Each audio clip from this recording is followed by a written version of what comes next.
There is this very famous story of Nihangs, Sikh fighters coming from Anandpur Sahib in Punjab to Ayodhya in the year 1858 to fight with the forces of evil and to set the Ram temple free. And perhaps the first FIR ever that was lodged in the matter of Ram Janmabhoomi was lodged in 1858 against the Nihang Sikhs. Right now I'm reporting from this favorite Gurudwara of Ayodhya, which is in fact 200 meters away from Janmabhoomi site. This Gurudwara's name is Brahmakund Gurudwara. This is a very old Gurudwara and perhaps a very popular one. And this Gurudwara has played a very important role in this entire Andolan of Ram Janmabhoomi, not just in 92, but even before that, as I was pointing out, that the three Sikh Gurus who were the followers of Lord Rama did pay visit to Ayodhya, and they did come to this site. So this site is the holy site where we are reporting from. कितने साल पुराना इतिहास है इस गुरुद्वारे का, और जो 3 सिख गुरुज थे जो कि रामचंद्र जी के फॉलोअर थे, वो यहाँ पे आए, उनके थोड़ा ब्रीफ हिस्ट्री बताइए, और कैसे 1858 में निहंग्स आए और उनके खिलाफ ब्रिटिश राज में पहली FIR हुई। जी, ये तीन गुरु साहब का स्थान है। गुरु नानक देव जी, गुरु तेग बहादुर जी, गुरु गोविंद सिंह जी। श्री राम जन्मभूमि से ये गुरुद्वारा सिर्फ 200 मीटर की दूरी पे है, बिल्कुल यहाँ से साफ नजर आ रहा है। और श्री राम जन्मभूमि अयोध्या को मुख्य रख के गुरु महाराज जी, तीनों गुरु साहब यहाँ पे आए हैं। जब यहाँ पे आए तो अपनी यात्रा के अयोध्या के दौरान श्री राम जन्मभूमि दर्शन करने भी गए, गुरु नानक देव जी, गुरु गोविंद सिंह जी के। और ये हमारे यहाँ 270 वर्ष से हमारी सेवा चल रही है, हमारी गद्दी चल रही है, पीढ़ी दर पीढ़ी सेवा चल रही है, हमारे फादर, उनके फादर। महाराज जी, समझना आपसे ये चाहेंगे कि बहुत बड़ी जिम्मेदारी आपको दी गई है, और एक तो उस पैनल का आप हिस्सा हैं जो सिलेबस और एक जो पद्धति, किस तरह रामलला का दिन शुरू होगा, कब कब क्या क्या होगा, रामलला के आइडल के साथ कैसे पूजा पाठ होगी, पंडित, इसकी जिम्मेदारी दी गई है। और दूसरा अचरक जो है, हाँ, उनकी नियुक्ति, उनकी ट्रेनिंग भी आप देख रहे हैं। इस बारे में थोड़ा बताइए, कितनी बड़ी जिम्मेदारी ये है और कैसे इसका निर्वहन कर रहे हैं आप? धन्यवाद इस विषय को सुनने, समझने और लोगों तक ले जाने के लिए। जिम्मेदारी ज़रूर है, पर बड़ी इसलिए नहीं कि टीम करती है काम, समूह करता है काम। विद्वानों का एक समूह है, वो ये कर रहा है, उसमें मैं भी एक हूँ। हमारे बड़े पुजारी जी की अवस्था बहुत है। आने वाले समय में जिस विधि से पूजा होनी है उसके लिए और सुयोग्य प्रशिक्षित अर्चक वहाँ चाहिए। आवेदन मंगाए गए थे और देश भर से लगभग 2700 के आसपास लोगों ने आवेदन किया था। उनमें से मानकों को पूरा करते हुए कुछ नाम चुने गए थे, कुछ फॉर्म चुने गए थे, लगभग 300। उनसे परीक्षा करके 27 लोगों को लिया गया था। कुछ निजी कारणों से, कुछ नीतिगत कारणों से कुछ लोगों ने अपने को उसमें अक्षम, अयोग्य पाया, और फिर 21 लोग प्रशिक्षण ले रहे हैं। ये 21 लोग वो हैं जो वैदिक पद्धति, मंत्र और पूजा पद्धति से आशय है कि देवताओं को लक्ष्य करके उनके अपने अनुरूप पूजा विधान आगमों में विद्यमान है, स्मृतियों में विद्यमान है।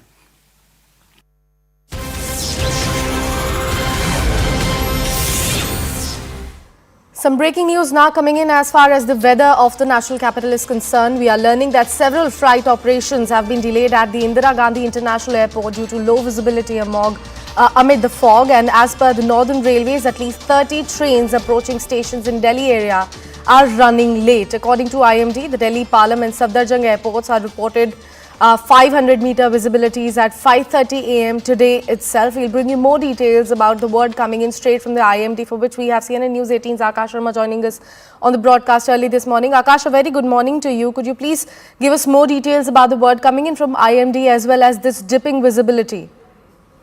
Right, so Sakshi, IMD is reporting low visibility in many areas throughout the country, but specifically we talk about Delhi. So Palam and Safdarjung airports are reporting visibility less than 500 meters. And this visibility was at around 5:30. Experts are believing that this can further dip, and this will directly impact the air movement, the flight movement. We have seen in the past couple of days, that how flight movement is badly affected because of the foggy conditions. And today, in fact, the similar condition is being witnessed at these airports. Not just flight movement, but at least 30 trains that are approaching stations in Delhi are running late, Sakshi. And other than that, we have seen that how in the areas visibility is less than 500 meters, and that is the reason why road movement is even affected. People are going with their fog lights on, and also they are maintaining several sort of measures, because you see this is the office time, and a lot of people go to their offices in the Delhi NCR. Many of them have their homes in Delhi and then offices in Gurgaon and Noida. And similarly, vice versa, from Noida to Delhi, and people are commuting and they are facing issues. Fog is one of the biggest problem nowadays in the national capital, where visibility is, in fact, in the last few days we have seen that visibility was as low as 0 meters in many areas, and this is the reason why, in fact, today IMD has issued this advisory and in fact has tweeted about the conditions in the national capital, specifically at the airports like Safdarjung and Palam. But yes, visibility is 500 meters, and in some time from now we'll be getting some update on the flight movement as well. Definitely, and Akash, if we are learning that at least 30 trains are going to be affected, and according to the reports that we received yesterday, over 200 flights were also, disturbed as far as their functioning goes, and the inconvenience that has been caused to the passenger. Do we have any word coming in from the Indian Railways or maybe the airport authorities? You see, Sakshi, I had a word with several officers of the Northern Railways. They say that passenger safety is paramount, okay? And even when they have, several sort of measures that have been undertaken, loco pilots have been advised to maintain restricted speed. You see, the main problem is that in foggy conditions, you cannot see the approaching signal. And, there are chances of signal overshooting that can affect the safety of passengers. That is the reason why loco pilots have been advised to maintain restricted speed. In fact, I remember the advisory that came, it was mentioning 75 kilometers per hour as restricted speed. But officers say that, it is on the loco pilot that if he is not feeling the conditions are suitable for that speed, he can further, restrict the speed and go for 30 km per hour or 40 km per hour. As of now, 30 trains, as you rightly mentioned, are delayed, and in fact, this number can go up.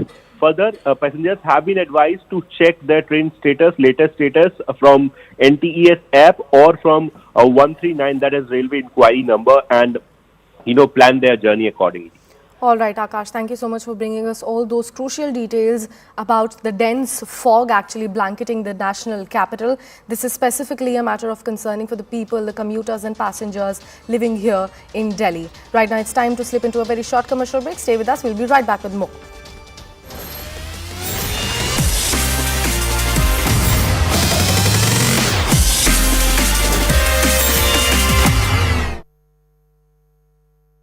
Muthoot Finance had a new shock when a fissure opened within the town, and there is lava flowing up from that fissure. Already several houses have gone under lava, so it's a very serious situation we're faced with here right now. The government is meeting tomorrow, and we will decide on continued support for the people of Grindavik, housing support, salary support. We need to put a lot of extra efforts in finding more housing, suitable housing for the people in Grindavik, because many of them are really in unacceptable conditions and have been since November. Even though we have been buying up apartments, we need to do a lot more. We will also provide some support for the companies in Grindavik. We have this eruption started just before 8 o'clock this morning. It was on the area where we have been expecting it to come, but unfortunately it went a little bit more south than we had hoped for. So it went inside the barriers that we have already built, and then also about 3-4 hours later we had another opening just outside the town of Grindavik. So we have lava both running north of the barriers to the west, which is the best way for it.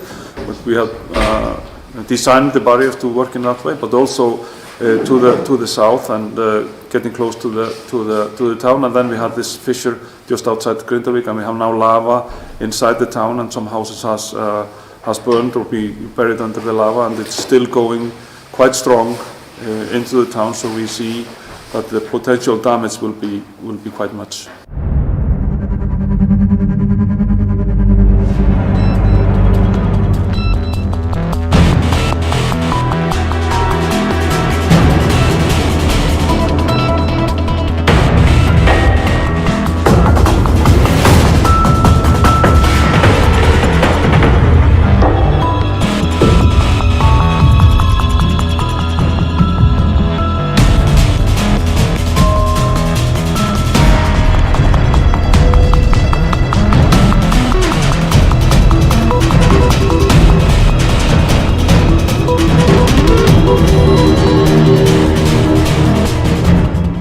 It's tough in many ways, but I am optimistic by nature, and I try to maintain optimistic. But you know, this is big. This is serious. It's basically as bad as can possibly get, although it might get even worse. Who knows? So I mean, I'm born in this town. I actually live in the house that I'm born in, and it's a tough thought to think that this town might.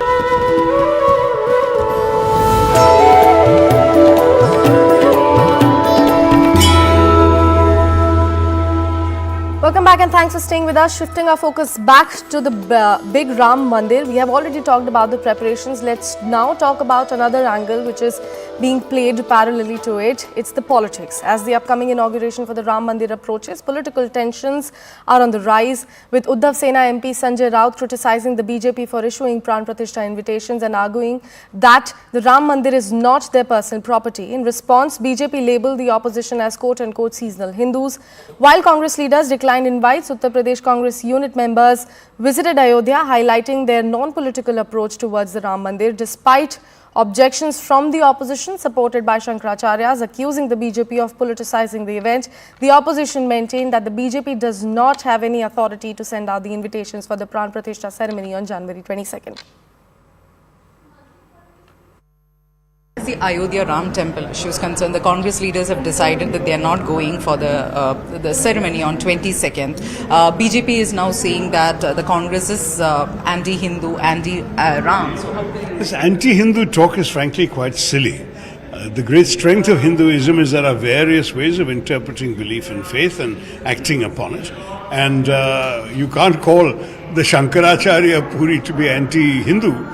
He is a custodian of the faith, and he apparently does not believe that this is an appropriate thing to do for the Prime Minister, and he does not believe that the timing is appropriate since the temple has not been completely built.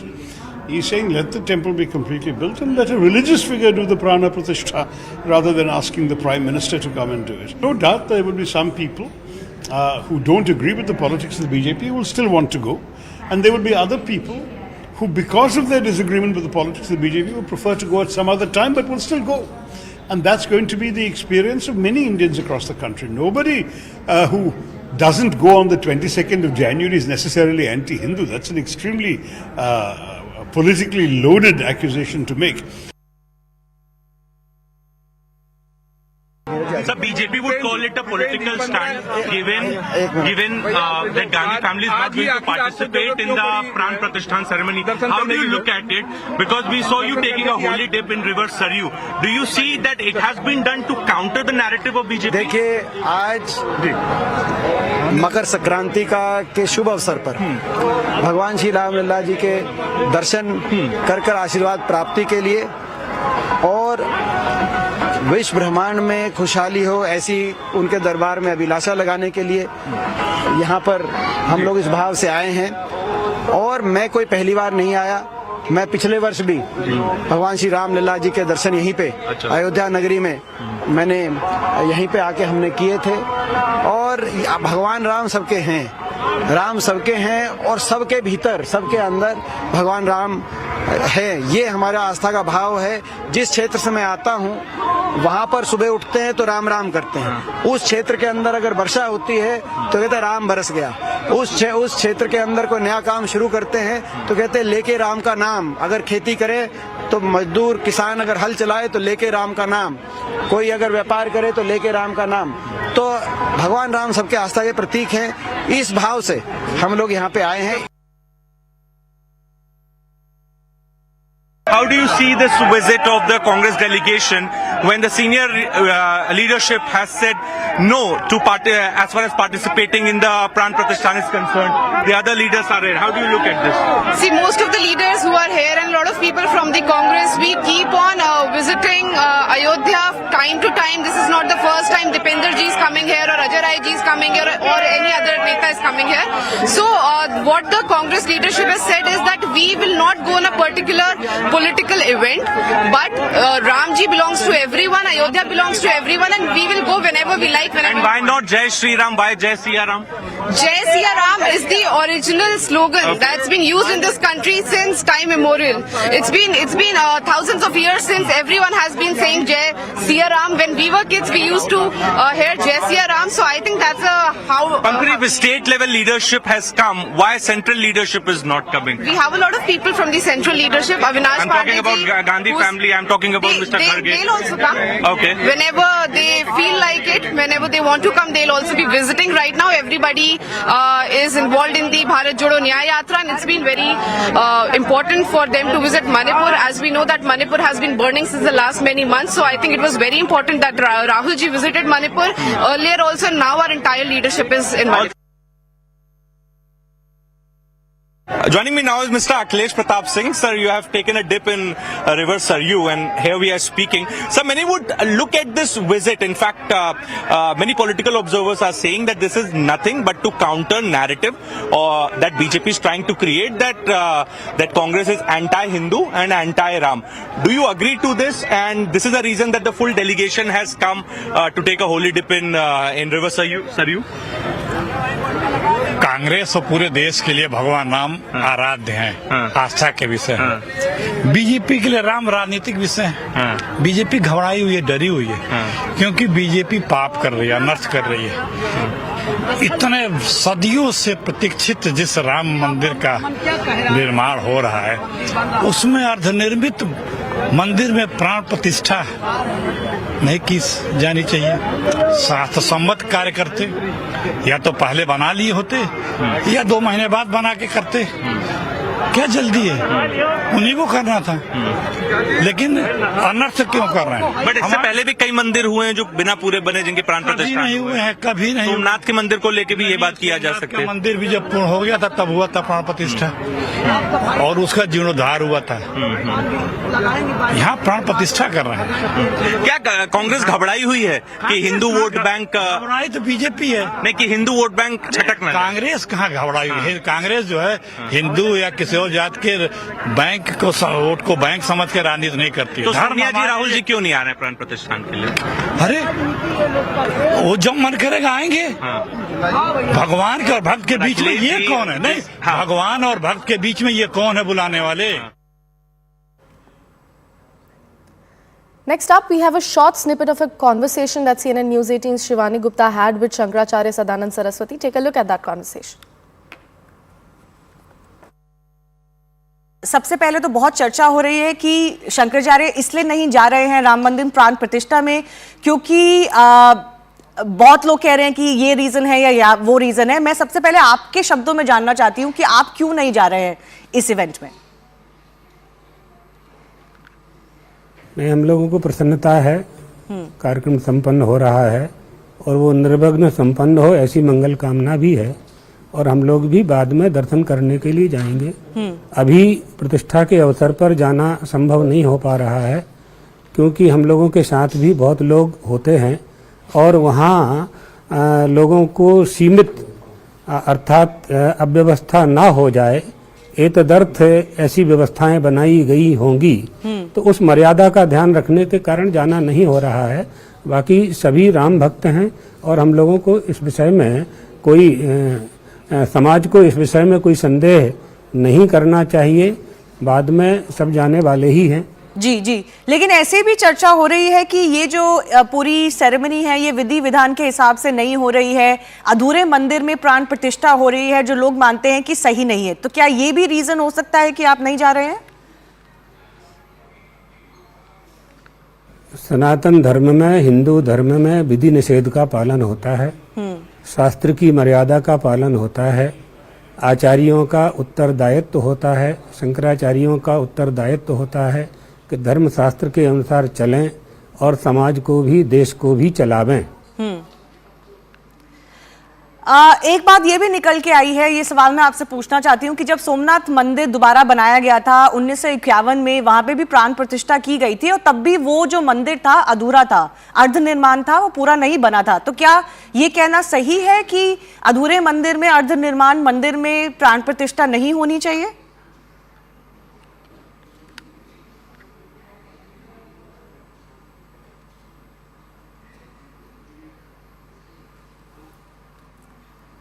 उस समय सरदार वल्लभ भाई पटेल उसमें गए हुए थे जी, और वो अधूरा था कि पूरा था ये तो हमें जानकारी पूरी तरह से नहीं है। आप बता रहे हैं कि अधूरा था वो, लेकिन अब ये इन विषयों पर चर्चा करने का अवसर कहाँ है?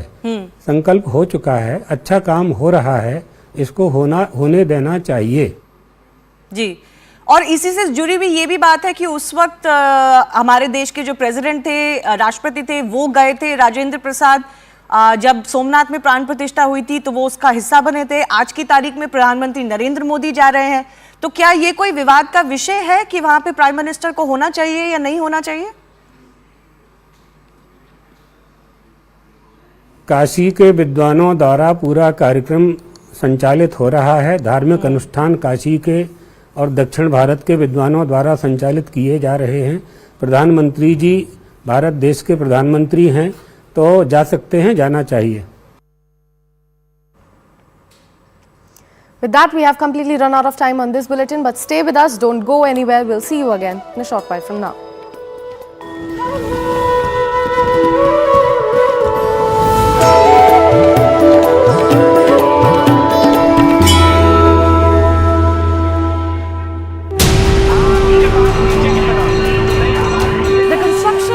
Temple in itself is a huge moment for Indian civilization. The enthusiasm, the excitement among the devotees can clearly be seen and experienced here. संविधान में राम है, राज्य की कल्पना में राम है, रोम रोम में राम है, भारत के राम है, भारत में राम है। राम राम राम राम राम राम। धर्म को कैसे बांधते हुए, धर्म की सीमाओं में रहते हुए कैसे काम किया जाए, इसके ऊपर आप अभी देख नहीं सकेंगी।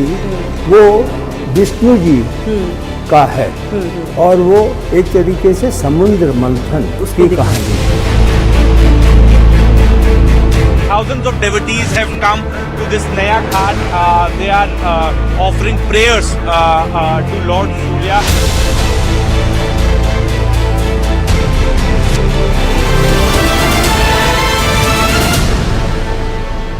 Pooja, you left the job.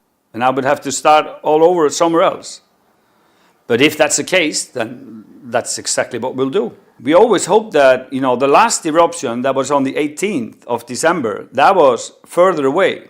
And that didn't bother us at all. There was nothing to worry about, basically. So we were kind of hoping it would, you know, be coming up there or even further away from us. But the worst case scenario just happened, and that's what we're dealing with. It's very sad. We grew up there. This is so. I miss my Ollie's coffee shop. I would start the day there where the other brother is running that one, and a lot of good people. It's extremely sad. It's unbelievable. And I thought that I would never live to, you know, witness this. It's been quiet for 800 years. 800 years. But hopefully this will only last for 1 or 2 days, like last eruption.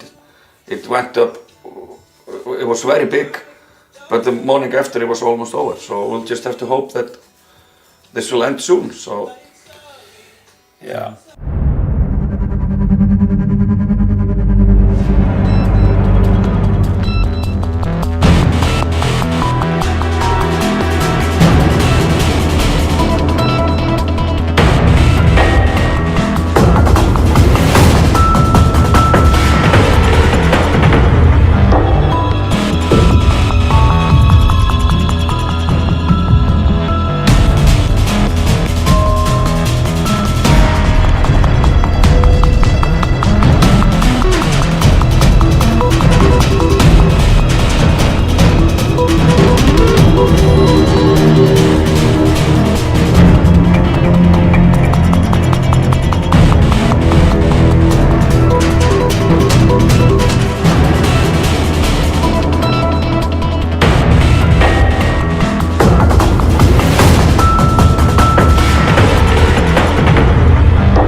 a very good morning to all our viewers. You're watching the morning news show on CNN News 18 with me, Sakshi Singh Litoria. And over the next 30 minutes, we'll be walking you through all the latest news and headlines from the nation and across the globe. First up, we begin with the developments that we have received from the Ram Janmabhoomi.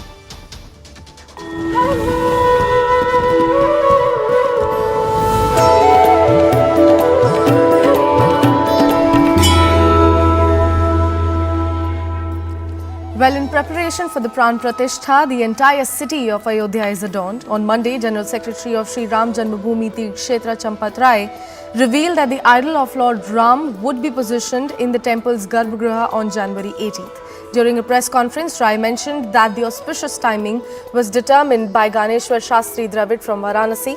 The religious ceremonies will commence from today itself and are scheduled to continue until January 21st. Now, the puja is all set to commence at approximately 9:30 a.m. today. Let's take a look at some of the ground reports that we have in the pipeline for you.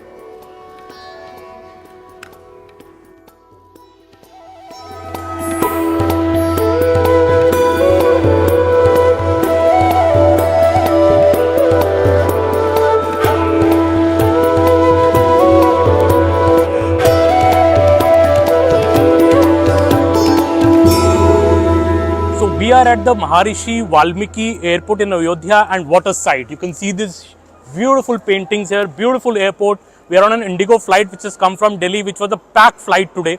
And passengers, in fact, speaking on the flight about what a divine experience it is for them to fly to Ayodhya. What we are now also hearing in Ayodhya is that in the coming days, the flights are going to increase and about 50 special aircraft could land in Ayodhya at this airport on the 22nd of January on the Pran Pratishtha ceremony. About 100 VIPs could come by special aircraft here to be a part of the Pran Pratishtha ceremony. Though their aircraft may not be parked here in Ayodhya, but they may be parked at nearby airports. But the Prime Minister is also land here at 11 a.m. that day to take a part in the Pran Pratishtha ceremony. Tarun ji, जो अयोध्या का विकास हो रहा है या airport में देख रहा हूँ पूरी फुल फ्लाइट आई हुई है, तो ये फ्लाइटें और बढ़ेंगी अयोध्या में, आपको लगता है लोगों को? और श्री राम जन्मभूमि विश्व के अंदर अध्यात्म टूरिज्म की कैपिटल बन गया है। अब आने वाले समय में दुनिया का सबसे ज़्यादा टूरिस्ट और सबसे ज़्यादा आध्यात्मिक टूरिस्ट यहाँ आएगा। और भारत के प्रधानमंत्री श्री नरेंद्र मोदी जी ने भव्य एयरपोर्ट और भव्य ही रेलवे स्टेशन और रोड कनेक्टिविटी इतनी ज़बरदस्त कर दी है कि अब अयोध्या पहुंचना भी आसान है और मोदी जी के प्रयासों से भव्य मंदिर भी तैयार है। नया एयरपोर्ट बहुत सुंदर है, लोग भी बहुत आ रहे हैं। फुल फ्लाइट इंडिगो की आई है दिल्ली से। एयरपोर्ट की कनेक्टिविटी और भी बढ़ेगी आने दिनों में। अयोध्या अंतर्राष्ट्रीय सिटी के रूप में डेवलप हो रहा है। अंतर्राष्ट्रीय हवाई अड्डा आपके सामने है और जिस ढंग से अयोध्या का इंफ्रास्ट्रक्चर बदल रहा है, मैं कह सकता हूँ कि शीघ्र ये आपको अद्भुत शहर, अविस्मरणीय क्षण आपको हमेशा देखने को मिले। प्रभु राम लला दरबार में स्वयं उपस्थित हो रहे हैं। So excited passengers here on the flight who have come with me from Delhi. आप कहाँ से आए हैं जी? लुधियाना पंजाब से हैं जी। अच्छा। पहले तो जय श्री राम। जय श्री राम। लुधियाना पंजाब से हैं और राम लला के दर्शन करने आए हैं। अभी 22 तारीख तक यहीं पे रहेंगे, दर्शन करके अयोध्या जी की फिर पूरे घूम के फिर जाएंगे। जय श्री राम। बहुत भाग्यशाली हम, जहाँ राम लला जी हमने को यहाँ पे बुलाया। सियाटल यूएस से आ रहे हैं और दिल्ली से फ्लाइट लेके सीधा? दिल्ली से फ्लाइट लेके। तो कैसा लग रहा है? अयोध्या का भी सोचा ना फ्लाइट से आएंगे? इतना सुंदर, फ्लाइट से तो आने का सोचा ही था, लेकिन इतना सुंदर बहुत ही अच्छा लग रहा है sir ji.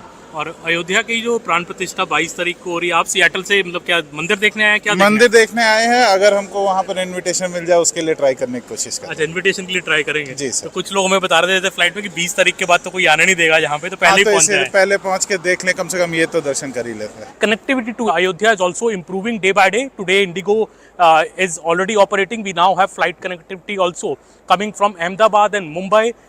From tomorrow, the Air India Express on 16 January is going to launch its flights from Delhi, Bangalore, Calcutta, Kolkata. All these metros could soon be connected to Ayodhya. The flight connectivity is up, and so is the rush here at the Ayodhya airport. I in fact have come on a fully packed flight, and you can see here at the Ayodhya Maharishi Valmiki airport.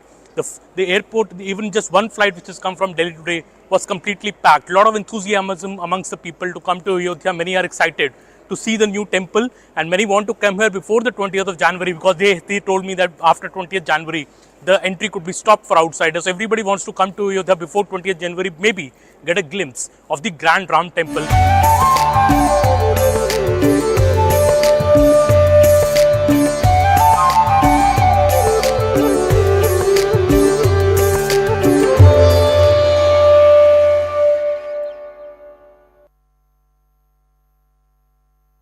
this very famous story of Nihangs, Sikh fighters coming from Anandpur Sahib in Punjab to Ayodhya in the year 1858 to fight with the forces of evil and to set the Ram temple free. And perhaps the first FIR ever that was lodged in the matter of Ram Janmabhoomi was lodged in 1858 against the Nihang Sikhs. Right now I'm reporting from this favorite Gurudwara of Ayodhya, which is in fact 200 meters away from Janmabhoomi site. This Gurudwara's name is Brahmakund Gurudwara. This is a very old Gurudwara and perhaps a very popular one. And this Gurudwara has played a very important role in this entire Andolan of Ram Janmabhoomi, not just in 92, but even before that, as I was pointing out, that the three Sikh Gurus who were the followers of Lord Rama did pay visit to Ayodhya, and they did come to this site. So this site is the holy site where we are reporting from. कितने साल पुराना इतिहास है इस गुरुद्वारे का, और जो तीन सिख गुरुज थे जो कि रामचंद्र जी के फॉलोअर थे वो यहाँ पे आए, उनके थोड़ा ब्रीफ हिस्ट्री बताइए, और कैसे 1858 में निहंग्स आए और उनके खिलाफ ब्रिटिश राज में पहली FIR हुई। जी, ये तीन गुरु साहब का स्थान है। गुरु नानक देव जी, गुरु तेग बहादुर जी, गुरु गोविंद सिंह जी। श्री राम जन्मभूमि से ये गुरुद्वारा सिर्फ 200 मीटर की दूरी पे है, बिल्कुल यहाँ से साफ नजर आ रहा है। और श्री राम जन्मभूमि अयोध्या को मुख्य रख के गुरु महाराज जी, तीनों गुरु साहब यहाँ पे आए हैं। जब यहाँ पे आए तो अपनी यात्रा के अयोध्या के दौरान श्री राम जन्मभूमि दर्शन करने भी गए, गुरु नानक देव जी, गुरु गोविंद सिंह जी के। और ये हमारे यहाँ 270 वर्ष से हमारी सेवा चल रही है, हमारी गद्दी चल रही है, पीढ़ी दर पीढ़ी सेवा चल रही है। हमारे फादर, उनके फादर। महाराज जी, समझना आपसे ये चाहेंगे कि बहुत बड़ी जिम्मेदारी आपको दी गई है, और एक तो उस पैनल का आप हिस्सा हैं जो सिलेबस और एक जो पद्धति, किस तरह रामलला का दिन शुरू होगा, कब कब क्या क्या होगा, रामलला के आइडल के साथ कैसे पूजा पाठ होगी, पंडित, इसकी जिम्मेदारी दी गई है। और दूसरा अचरक जो है, हाँ, उनकी नियुक्ति, उनकी ट्रेनिंग भी आप देख रहे हैं। इस बारे में थोड़ा बताइए, कितनी बड़ी जिम्मेदारी ये है और कैसे इसका निर्वहन कर रहे हैं आप? धन्यवाद इस विषय को सुनने, समझने और लोगों तक ले जाने के लिए। जिम्मेदारी ज़रूर है, पर बड़ी इसलिए नहीं कि टीम करती है काम, समूह करता है काम। विद्वानों का एक समूह है, वो ये कर रहा है, उसमें मैं भी एक हूँ। हमारे बड़े पुजारी जी की अवस्था बहुत है। आने वाले समय में जिस विधि से पूजा होनी है उसके लिए और सुयोग्य प्रशिक्षित अर्चक वहाँ चाहिए। आवेदन मंगाए गए थे और देश भर से लगभग 2700 के आसपास लोगों ने आवेदन किया था। उनमें से मानकों को पूरा करते हुए कुछ नाम चुने गए थे, कुछ फॉर्म चुने गए थे, लगभग 300। उनसे परीक्षा करके 27 लोगों को लिया गया था। कुछ निजी कारणों से, कुछ नीतिगत कारणों से कुछ लोगों ने अपने को उसमें अक्षम, अयोग्य पाया, और फिर 21 लोग प्रशिक्षण ले रहे हैं। ये 21 लोग वो हैं जो वैदिक पद्धति, मंत्र और पूजा पद्धति से आशय है कि देवताओं को लक्ष्य करके उनके अपने अनुरूप पूजा विधान आगमों में विद्यमान है, स्मृतियों में विद्यमान है।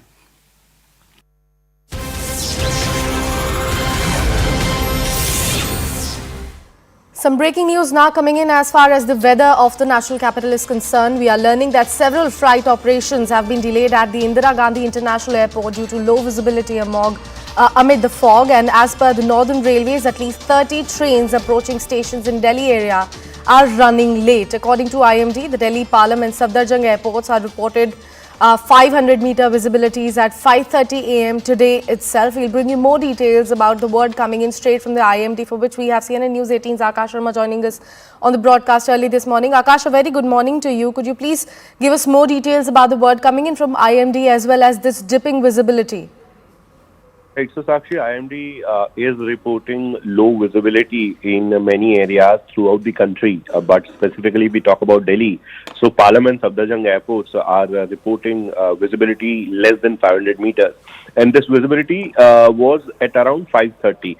Experts are believing that this can further dip, and this will directly impact the air movement, the flight movement.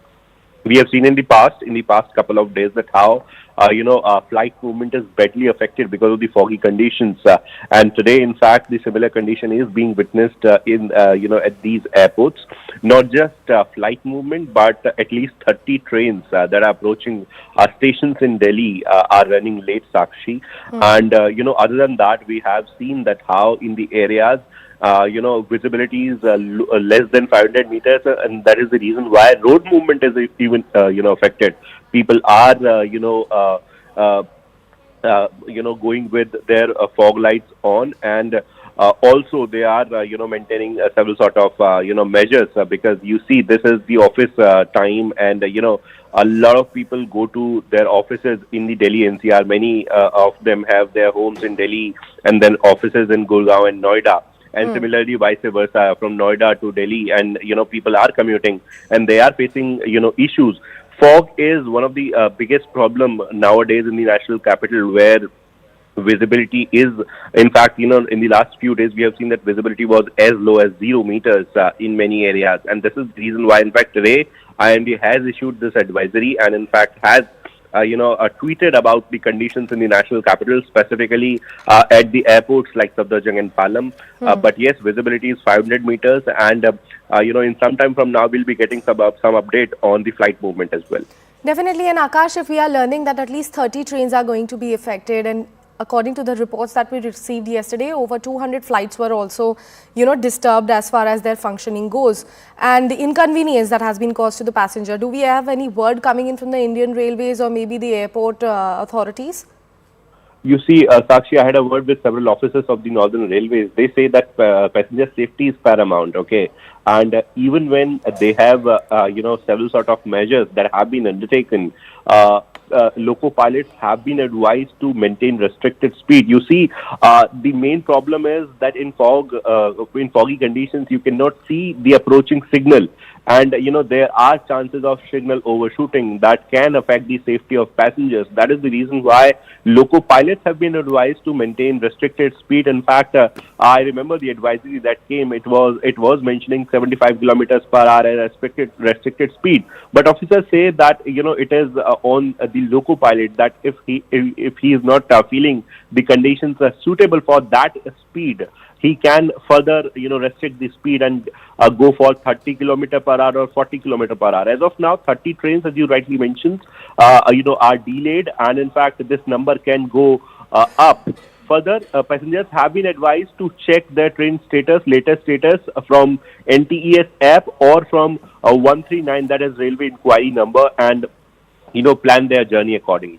All right, Akash, thank you so much for bringing us all those crucial details about the dense fog actually blanketing the national capital. This is specifically a matter of concerning for the people, the commuters and passengers living here in Delhi. Right now, it's time to slip into a very short commercial break. Stay with us. We'll be right back with more.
A volcano erupted in southwest Iceland on Sunday. It's the second volcanic eruption on the Reykjanes Peninsula in less than a month. The eruption, which began in the early hours, posed an immediate threat to a small nearby fishing town. But authorities said that the area north of Grindavik had been evacuated the previous day, over fears that an outbreak was imminent amid an uptick in seismic activity. Early morning video footage from the site showed fountains of molten rock and bright orange lava spewing from fissures in the ground. Authorities have been building barriers of earth and rock in recent weeks to try to prevent lava from reaching Grindavik, some 25 miles southwest of the capital Reykjavik. But the latest eruption appeared to have penetrated the town's defences.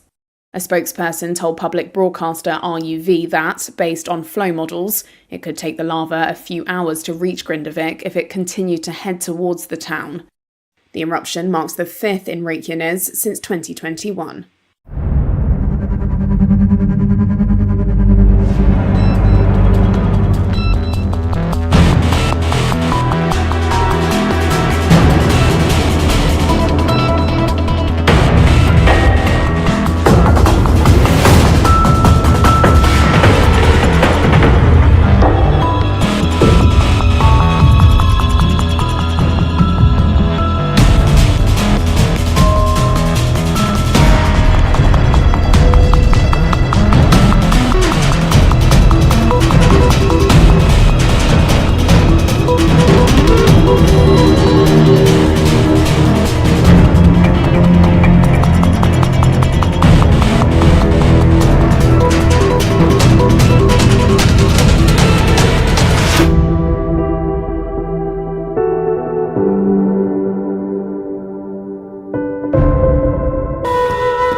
Welcome back and thanks for staying with us. Shifting our focus back to the big Ram Mandir. We have already talked about the preparations. Let's now talk about another angle which is being played parallelly to it. It's the politics. As the upcoming inauguration for the Ram Mandir approaches, political tensions are on the rise, with Uddhav Sena MP Sanjay Raut criticizing the BJP for issuing Pran Pratishtha invitations and arguing that the Ram Mandir is not their personal property. In response, BJP labelled the opposition as quote-unquote seasonal Hindus.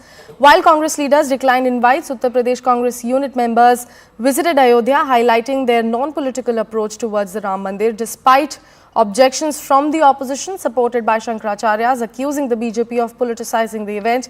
The opposition maintained that the BJP does not have any authority to send out the invitations for the Pran Pratishtha ceremony on January 22nd. The Ayodhya Ram Temple issue is concerned, the Congress leaders have decided that they are not going for the ceremony on 22nd.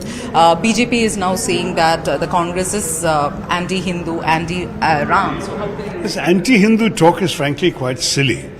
The great strength of Hinduism is there are various ways of interpreting belief and faith and acting upon it.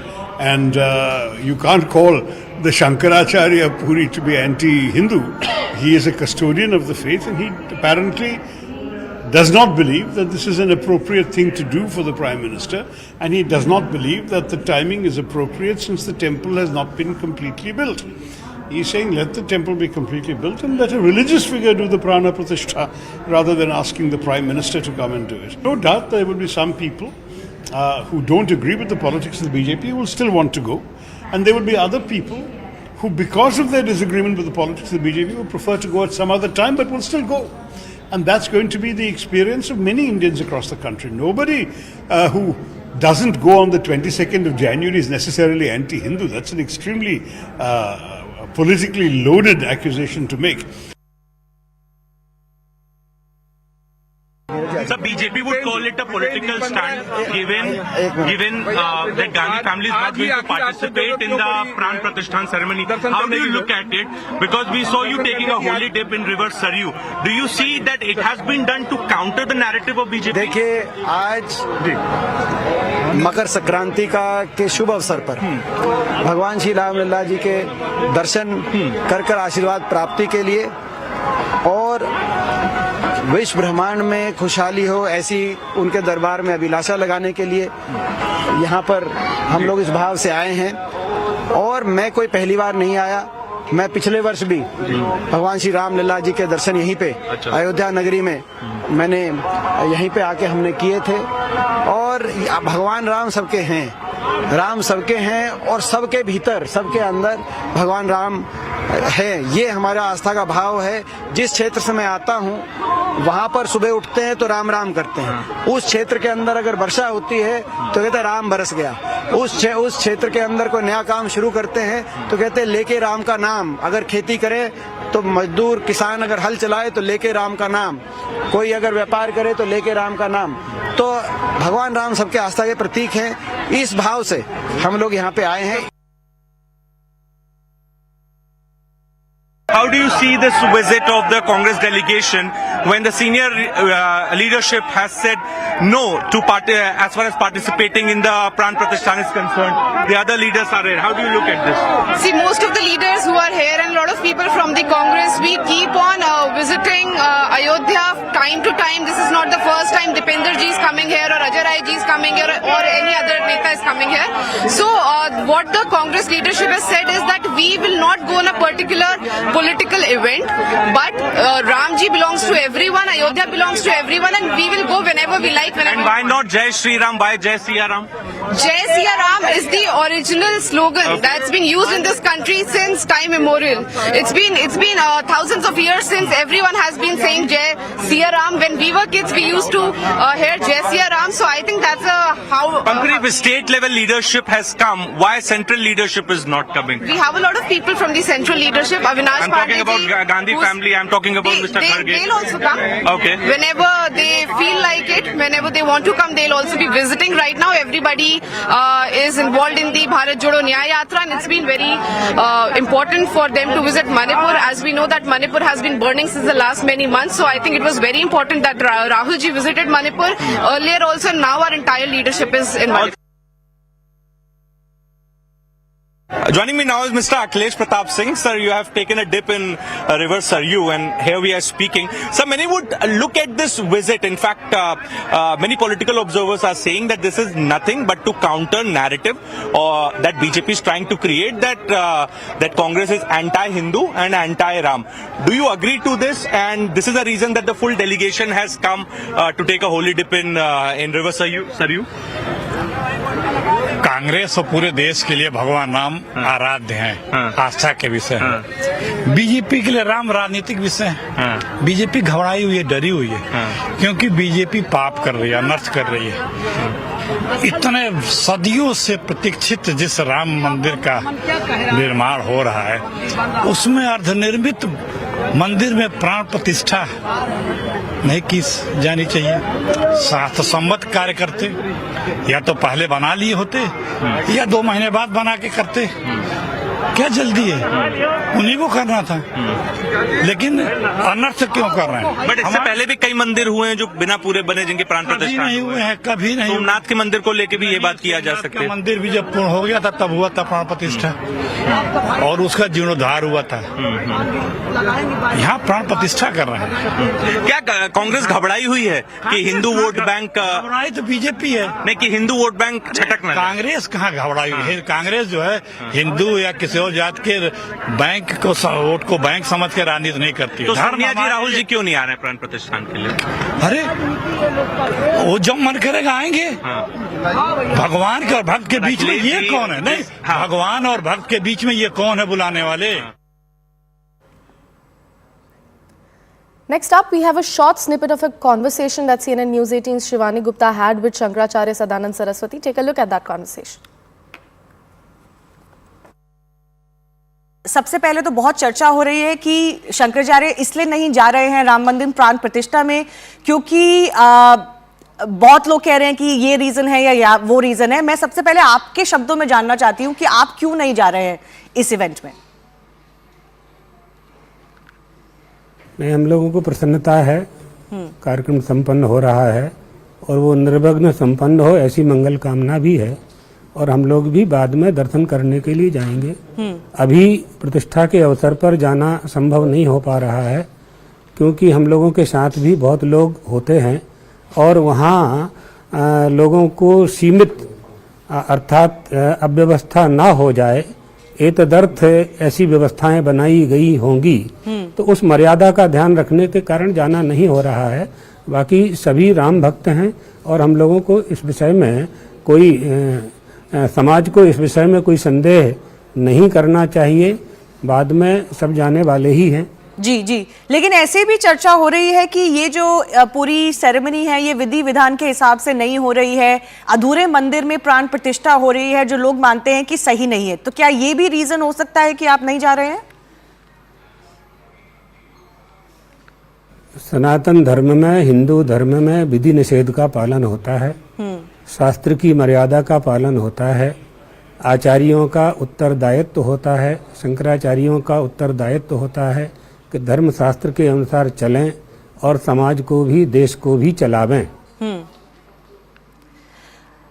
एक बात ये भी निकल के आई है, ये सवाल मैं आपसे पूछना चाहती हूँ कि जब सोमनाथ मंदिर दोबारा बनाया गया था 1951 में, वहां पे भी प्राण प्रतिष्ठा की गई थी और तब भी वो जो मंदिर था अधूरा था, अर्ध निर्माण था, वो पूरा नहीं बना था। तो क्या ये कहना सही है कि अधूरे मंदिर में, अर्ध निर्माण मंदिर में प्राण प्रतिष्ठा नहीं होनी चाहिए?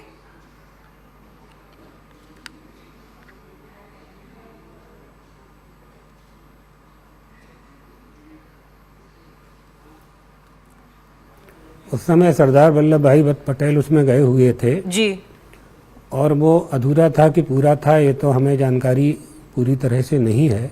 आप बता रहे हैं कि अधूरा था वो, लेकिन अब ये इन विषयों पर चर्चा करने का अवसर कहाँ है? संकल्प हो चुका है, अच्छा काम हो रहा है, इसको होने देना चाहिए।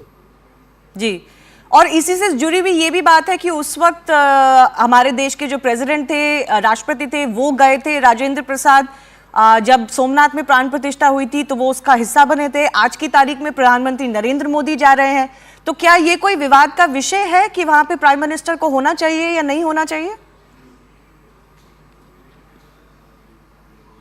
काशी के विद्वानों द्वारा पूरा कार्यक्रम संचालित हो रहा है। धार्मिक अनुष्ठान काशी के और दक्षिण भारत के विद्वानों द्वारा संचालित किए जा रहे हैं। प्रधानमंत्री जी भारत देश के प्रधानमंत्री हैं, तो जा सकते हैं, जाना चाहिए। With that, we have completely run out of time on this bulletin, but stay with us, don't go anywhere. We'll see you again in a short while from now.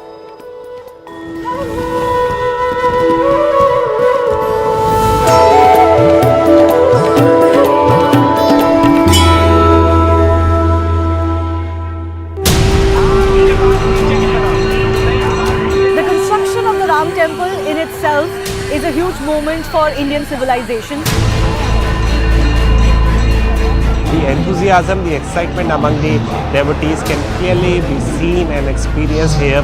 संविधान में राम है, राज्य की कल्पना में राम है, रोम रोम में राम है, भारत के राम है, भारत में राम है। राम राम राम राम राम राम। धर्म को कैसे बांधते हुए, धर्म की सीमाओं में रहते हुए कैसे काम किया जाए,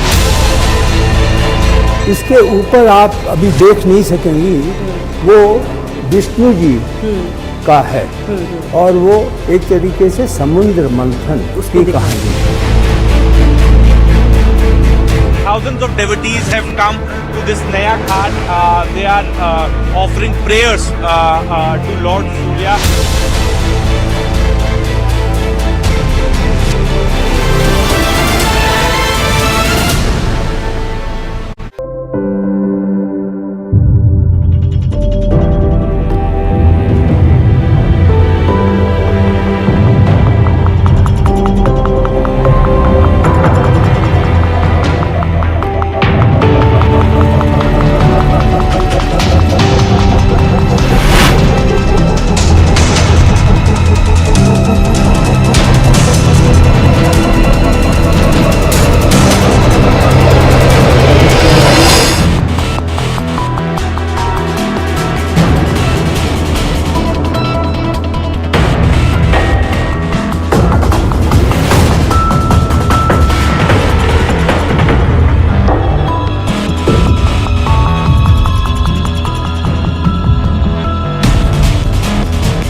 Hello and welcome again. Thanks for joining us back here on CNN News 18. I'm Sakshi Singh Litoria here to walk you through all the latest news and information from the nation and across the globe over the next 60 minutes. At the top of this segment, we will be talking about the grim situation here in the national capital as far as the weather condition here is concerned. Now, we are learning that several flight operations, in fact, have been delayed at Indira Gandhi International Airport due to low visibility amid fog. We talked about this earlier this morning as well, that over 150 flights have been delayed, with more than 30 cancelled due to the weather condition that pretty much persist here and in the national capital. As per Northern Railways, at least 30 trains are also approaching stations in Delhi area and are running late. According to IMD, Delhi Palam and Safdarjung airports are reported 500-meter visibilities at 5:30 a.m. today. These are some of the ground reports that we have collected from you. Listen in to the people themselves. Actual में हम अभी जहाँ से आ रहे हैं वहाँ पे धूप बहुत तेज़ है, कड़ाके की धूप पड़ रही है दिन में, और यहाँ आने के बाद में यहाँ तो सर्दी जितनी वहाँ धूप तेज़ है उतनी ज़्यादा यहाँ सर्दी तेज़ है, और कोहरा इतना है कि यहाँ नज़र ही नहीं आ रही, रोड ही नहीं दिख रही है, और इस सर्दी के अंदर ऐसा लग रहा है जैसे बारिश हो गई है, कोहरे के साथ में बारिश भी चल रही है। हाँ, कोहरा ज़्यादा भाई, यहाँ हालत ख़राब हो रही है लोगों की, धुंध ज़्यादा है, धुंध की वजह से बच्चों में टैक्सियों में आने जाने में दिक्कत हो रही है, और बहुत ज़्यादा दिक्कत का सामना करना पड़ रहा है भैया, बहुत ज़्यादा दिक्कत का सामना करना पड़ रहा है, और हम जैसे यात्रियों को आने जाने में सबसे ज़्यादा दिक्कत हो रही है। अभी क्या करे क्या नहीं करे, ये दिल्ली सरकार ही कुछ कर सकती है। दिल्ली सरकार उचित व्यवस्था करे और तभी इसका फैसला हो सकता है, नहीं तो कोहरा ज़्यादा पड़ने की वजह से एक्सीडेंट के भी खतरे हो रहे हैं, और चोरी चपाटी ज़्यादा हो रही है। रेलवे स्टेशन पर अभी मेरा पर्स गुम हो गया है और बहुत दिक्कत का सामना करना पड़ रहा है। We have CNN News 18's Nikhil Laghwani joining us on the phone line. Nikhil, a very good morning to you. First up, since we are learning that a lot of flights are being cancelled, being delayed, and a lot of trains are also running late, if we were to talk about the inconvenience that has been caused to the passengers, Nikhil, how is the message of these flights and trains being delayed is reaching out to the people who are travelling today?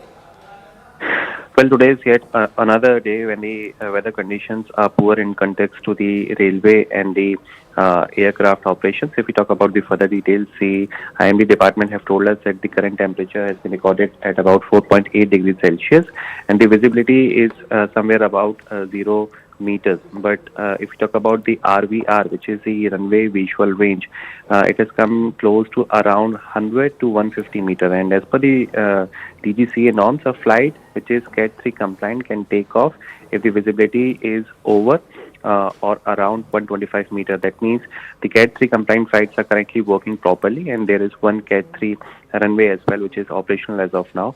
And so far what we have been given to understand through the airport sources is that over 150 so to say flights have been delayed, and there are a couple of flights which are cancelled as well. But so far we are collecting the details for the diversions as well, because there are many of the flights which are Delhi bound are diverted to the nearby airports as well. But similar is the condition in the nearby airport vicinity as well. If we talk about the further details, the visibility data shows the following visibilities in dense to very dense fog conditions are prevailing over Varanasi, Agra, Gwalior, Jammu, Pathankot, Chandigarh, Prayagraj, Tezpur, Gaya, Agartala, Amritsar and Gorakhpur airport as well. These are the airports which are grappling with the low visibility conditions. That means the flight operations are further going to be impacted. But the best part is post 10 a.m. we are expecting a good visibility. The sun is expected to come out, so gradually we will get to see as to the operations will be normalized. As far as the passengers are concerned, because there is a backlog which we have been witnessing for about 2 days now because of the foggy conditions, we are expecting a slight delay than usual, which is reported in the Delhi airport. The passengers are being facilitated, and also Sakshi, if we talk about additional, there are some of the steps and some of the directions as well which have been given by the Civil Aviation Watchdog, that is the Director General of Civil Aviation, DGCA. They yesterday came out with some of the guidelines which were directed for the airline operators as to what are the steps which they have to take in case there are foggy conditions prevailing in the nearby airports, and how they are going to facilitate the passengers stranded as well who are in a different part of the country. And also they have given this important direction that if any of the flight is delayed over 3 hours, then they might also think about cancelling the same, so that the slots are maintained and the people can get the actual information. There are a couple of airline operators as well, including that of Air India, who have said that if because of the fog condition the flight operations are impacted, then they are going to give proper refund, no questions asked. But the vice of passengers yesterday outside the Delhi airport, they were saying that the movement is not hassle-free. They are not getting any of the better or decent response from the airline operators, but they are already under the stress. In fact, yesterday as well, Minister of Civil Aviation, Jyotiraditya Scindia, he also gave some of the personal directions to the Delhi airport, to the airline operators as well, to make the condition even more better. But there are few things which are beyond control of any of the stakeholder, for that matter the weather conditions. But the efforts are being made for the tireless efforts to be done by all the stakeholders to provide all the convenience to the stranded passengers. Back to you. Right, Nikhil, since you mentioned that there is this word coming out from the Civil Aviation Minister Jyotiraditya Scindia himself, he has given out some directions to the airport authorities. Could you tell us more about the updated SOPs at the airport as far as the better communication for the passenger is concerned? Is something which appears to be lagging as far as this whole situation is concerned. There are many of the passengers who are saying that they are not better communicated when it comes to the delay or the cancelling of flights. So the directions have been given to all the airline operators that they have to cancel the flight, or they might think to cancel the flight if the flight is delayed for over 3 hours. And also they have to update the passengers not just on the website, not just on the app, but also they have to personally reach out to them via text message, WhatsApp or call, whatever it takes. They have to inform all the passengers, and in case there is any difficulty or any of the a problem being faced by the passengers, it has also to be addressed by the airline operators, because we have seen the visuals as to how for 12 to 14 hours many of the passengers were stranded at the airport. And because Delhi appears to be hub of the civil aviation, domestic civil aviation market, thousands of flights operate from this particular airport. That means the operations which are impacted at this place will reflect the operations across the country as well. So it is interconnected, everything it is. So this is the reason why the exhaustive directions have been given out by Mr. Scindia as well, who is concerned minister for the same, and the DGC as well in the same. Right, Nikhil, please stay with us. We have Anshul Singh joining us live on the broadcast as well. He is joining us straight from Noida. Anshul, a very good morning to you. If we are understanding it better, the road traffic has taken a serious hit as well because of the pertaining environmental condition at the moment. Is there any new traffic advisory that has been issued for the people traveling on the roads, as well as the word coming in from the IMD? How long are the conditions going to stay like this? Do we have any word on that? So yes, if you talk about the traffic advisory, no specific traffic advisory has been issued as of now. But yes, the Delhi Traffic Police has been trying to give out this message as to how the commuters can actually drive safely amidst the fog. If I could just move out of the frame and try and show you the condition out here in the national capital and the NCR regions, you can see that the visibility has gone down considerably if we compare it with what we saw yesterday. Yesterday, we saw that there was bright sun that had come out, but since this morning we are seeing that the visibility is almost at 0 meters, and it is very, very difficult for commuters to actually go through commute through the routes. Even the vehicles that you can see on your screens have switched on all their blinkers, because yes, the situation is a very, very dense fog has already engulfed the national capital this morning. And not only this, but because of the dense fog that has engulfed the entire NCR region, flights and train movement has yet again been affected, and also the traffic movement, as you can see in the visuals as well. It is getting very, very difficult for people to actually commute through across Delhi NCR regions because of this kind of visibility that has happened. Yet again, the temperatures in the national capital has also dropped. Yesterday we saw that the temperatures improved and went to the 7 degrees Celsius mark, but this morning yet again the temperatures have come down to the 4 degrees Celsius mark. So yes, the situation out here in the national capital region is definitely that is worrisome. And yes, the IMD has issued an yellow alert over the national capital over the next few days as well, which means that it is very unlikely that the situation might improve in any way or any manner. But yes, the situation of fog is likely to intensify. Over the next few days as well. Not only out here in the national capital, but all across the northern India belt. So yes, it remains to be seen if at all there will be any sun that might come out today, which will give the people of Delhi NCR some sort of relief from this dense fog that has yet again gone ahead and engulfed the national capital. But you remember, this is not just normal fog. This fog also has a combination of the deteriorating AQI that the people of Delhi has to suffer. In fact, this morning as well, AQI in several parts of the national capital have been reported above the 300 mark. So yes, this is an all-out attack of nature, we can say, on the people of Delhi. There is no visibility. The temperatures out here is below the 4 degrees Celsius mark, and also the AQI out here in the national capital region is around the 300 mark as well. So yes, you can imagine that yes, each and every factor that might that we might see is actually going ahead and making sure that the situation in the national capital is going from bad to worse with every passing day. Right, Nikhil and Anshul, thank you so much for bringing us all those crucial details about the weather here in Delhi NCR, because it's not just the foggy weather outside, but it's the AQI as well that has taken a serious hit. It's time to layer up and drive safe.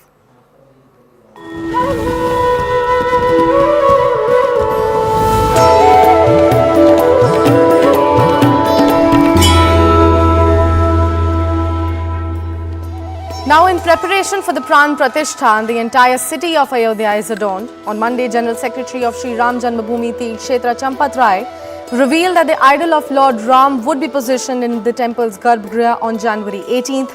During a press conference, Rai mentioned that the auspicious timing was determined by Ganeshwar Shastri Dravid from Varanasi. The religious ceremonies will commence from today itself and are scheduled to continue until January 21st. Now, the puja is set to commence at approximately 9:30 a.m. today. Take a look at some of the ground reports that we have for you. Alright, change in plan. We have Aman Sharma, CNN News 18's Aman Sharma, joining us live on the broadcast. He's joining us straight from Ayodhya. Aman, what's the mood like there on the ground? You got a very special report from the newly constructed airport. Could you tell us more things about and all the specifications about this new airport at Ayodhya?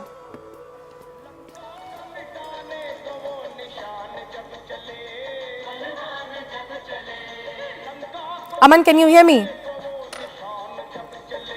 Yes, hi, good morning. So yeah, we are in a cold, foggy Ayodhya today morning, and the Pran Pratishtha ceremony is going to begin from today. Rituals begin from today. So that is the big update from Ayodhya. The other big updates is that Mr. Arun Yogiraj's idol, the idol prepared by Karnataka's Arun Yogiraj, has been selected as the Ram Lalla idol, whose Pran Pratishtha will be done on the 22nd of January. It is a 51-inch long statue. It's a standing statue of Lord Ram, which will depict his child form of 5 years. Also, what we are hearing is that the Pran Pratishtha rituals begin today, while the idol will be put in the Garbhagriha of the temple on the 18th of January. There will be the idol will be taken around the temple premises from tomorrow, and on 18th January, the idol will be placed in the Garbhagriha. Mr. Champatrai also giving an important update yesterday that the earlier idol of Ram Lalla, which has been prayed to for almost the last 70 years, since 1950, that idol will also be placed in the Garbhagriha of Ram Lalla. So both the original idol and the new idol of Ram Lalla will be placed in the Garbhagriha.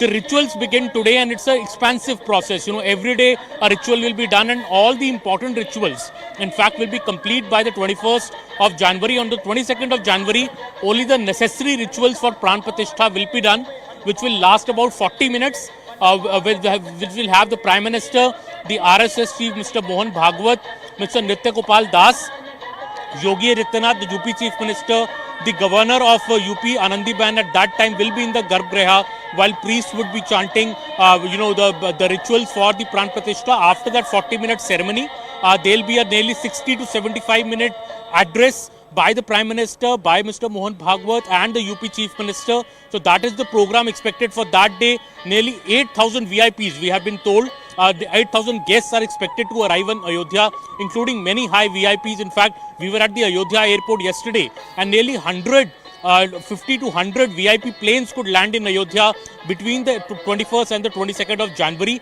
So a lot of activity here. The flights also have increased to Ayodhya from today. I hope they can land in this fog. But flights there are already 2 flights by Indigo, and we are seeing Air India Express also starting flights to Ayodhya today. Lot of enthusiasm amongst the pilgrims and devotees. In fact, last evening we were here, Sakshi, and we could see hordes of people here on the streets, people coming to soak in this divinity atmosphere of Lord Ram.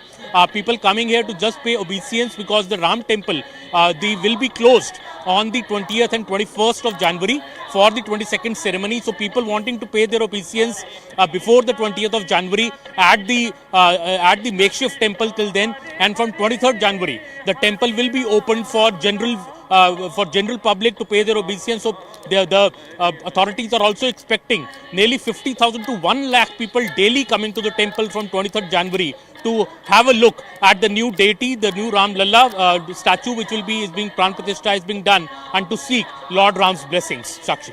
Definitely, indeed. And in fact, with the smile on your face, I can get a hint how happy you are looking at the smooth commute that will become for the pilgrims there. Aman, please stay with us. We have Siddhant Mishra joining us live on the broadcast as well. Siddhant, a very good morning to you. As Aman said, it's a chilly winter morning there in Ayodhya. But yesterday, you got us a very special report straight from a very special Gurudwara there in Ayodhya. Siddhant, what have you learnt about the special bond that Sikhs and Hindus share there in Ayodhya with that particular Gurudwara that we are talking about? Well, that's right. Brahmakund Gurudwara plays a very significant role and perhaps is very close to the hearts of devotees of Ram Lalla, given the history and perhaps the contribution of Gurudwara. In fact, in 1858, this is what this is something which is documented also. In 1858, the Nihangs from Anandpur Sahib came to Ayodhya. In fact, they did Havan and wrote Ram everywhere inside the Babri Masjid then. And in fact, the first FIR ever in the Ram Janmabhoomi case happened against the Nihangs of Anandpur Sahib. There were 25 Nihangs which came from Anandpur Sahib, and this Gurudwara, Brahmakund Gurudwara, sort of facilitated their entire trip. In fact, this Gurudwara is also very pious because 3 of the Sikh Gurus have visited this Gurudwara during their lifetime, and they were the followers of Lord Rama. And this is perhaps the reason that this time around again there is going to be langar, there is going to be celebrations at the Gurudwara also, as they have been associated with this Andolan from a very beginning. Also, Sakshi, interestingly, as Aman was pointing out, the entire program from 16th of January to 22nd of January. Now, today it's going to be Prashchit or Karmkuti Pujan. Now, what is Prashchit or Karmkuti Pujan? Now, in Hindu Vidhi Vidhan, if an idol is going to be installed, if an idol is going to be installed inside a temple, then first of all the pujaris have to ask forgiveness from the Lord Rama and have to convince Lord Ram that this is an idol, please accept it. And from there only the ceremony of Pran Pratishtha starts. Now, yesterday we did manage to speak to Acharya Mithilesh Nandani, who is also training 21 Acharaks. Now, Acharaks are the trainee pujaris of the Ram temple. Now, this is something which he told us, that this particular Prashchit puja is a beginning of any of Pran Pratishtha ceremony, and in this particular puja, the pujaris ask for the forgiveness of Lord Ram and request him to accept the idol which has been made, which will be installed in the temple. So it's a beautiful start which usually takes place at the time of Pran Pratishtha. So today this is going to take place. In fact, we've also been told that the teams can come from temple to take divine Saryu water for this particular kriya, which will commence at around 12:30. This is what we have been told. But the preparations will start from 9:30. Then tomorrow, 17th of January, the idol will enter inside the temple premises. Then on 18th of January, we can expect that the idol will be given a roundabout of Ayodhya. Now that is also in the plan. So the entire schedule has been shared by Teerth, Kshetra, Right. Trust. And now there's a lot of excitement also in Ayodhya, Sakshi. And in fact, and preparations are underway for the 22nd of January. Back to you. Definitely, Siddhant and Aman, thank you so much for bringing us all the updates on this chilly winter morning there straight from Ayodhya. We'll keep coming back to you to get more updates from the ground. But let's first talk to our viewers and give them a glimpse of India in Ram Mandir, the entire India's amalgamation in this Bhavya Ram Mandir. As we all know, that the materials and the elements that were used in construction of this Bhavya Ram Mandir were brought in from across the country. At first, let's talk about the pink and red sandstone that has been brought straight from Rajasthan and the white marble as well. Apart from that, the element that has come in from Uttar Pradesh is the brassware that is there in the temple. Madhya Pradesh gave us flooring materials and marble processing. Apart from that, from Odisha, we got sandstone carving and sculptures. Apart from that, from Gujarat, we got the flag pillars that are going to be there in this Bhavya Ram Mandir.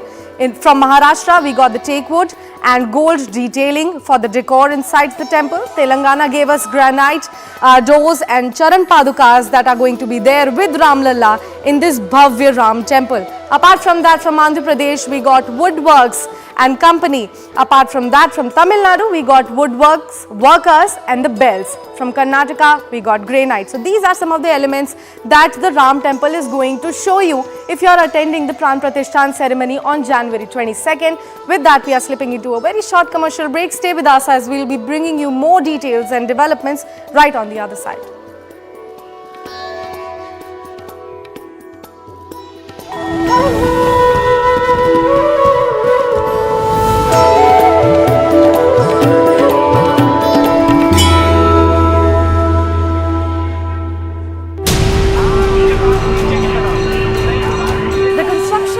Temple in itself is a huge moment for Indian civilization. The enthusiasm, the excitement among the devotees can clearly be seen and experienced here. संविधान में राम है, राज्य की कल्पना में राम है, रोम रोम में राम है, भारत के राम है, भारत में राम है। राम राम राम राम राम राम। धर्म को कैसे बांधते हुए, धर्म की सीमाओं में रहते हुए कैसे काम किया जाए, इसके ऊपर आप अभी देख नहीं सकेंगी। वो विष्णु जी का है और वो एक तरीके से समुद्र मंथन उसकी कहानी है। Thousands of devotees have come to this Naya Ghat. They are offering prayers to Lord Surya.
saw this morning was that an eruption started very close to Grindavik, which is very serious.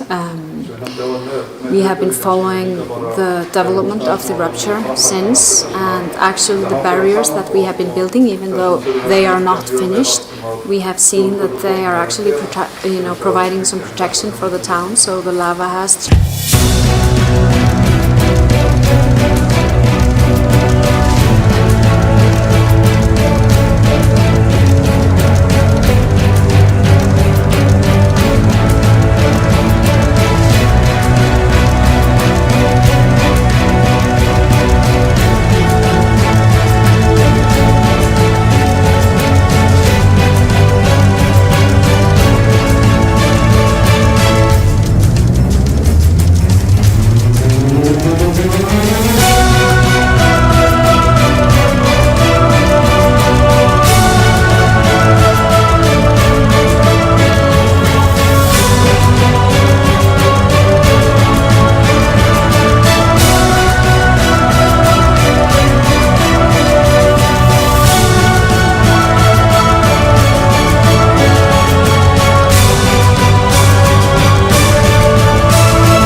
Welcome back and thanks for staying with us. As far as the politics around the Ram Temple is concerned, we have some breaking news now coming in.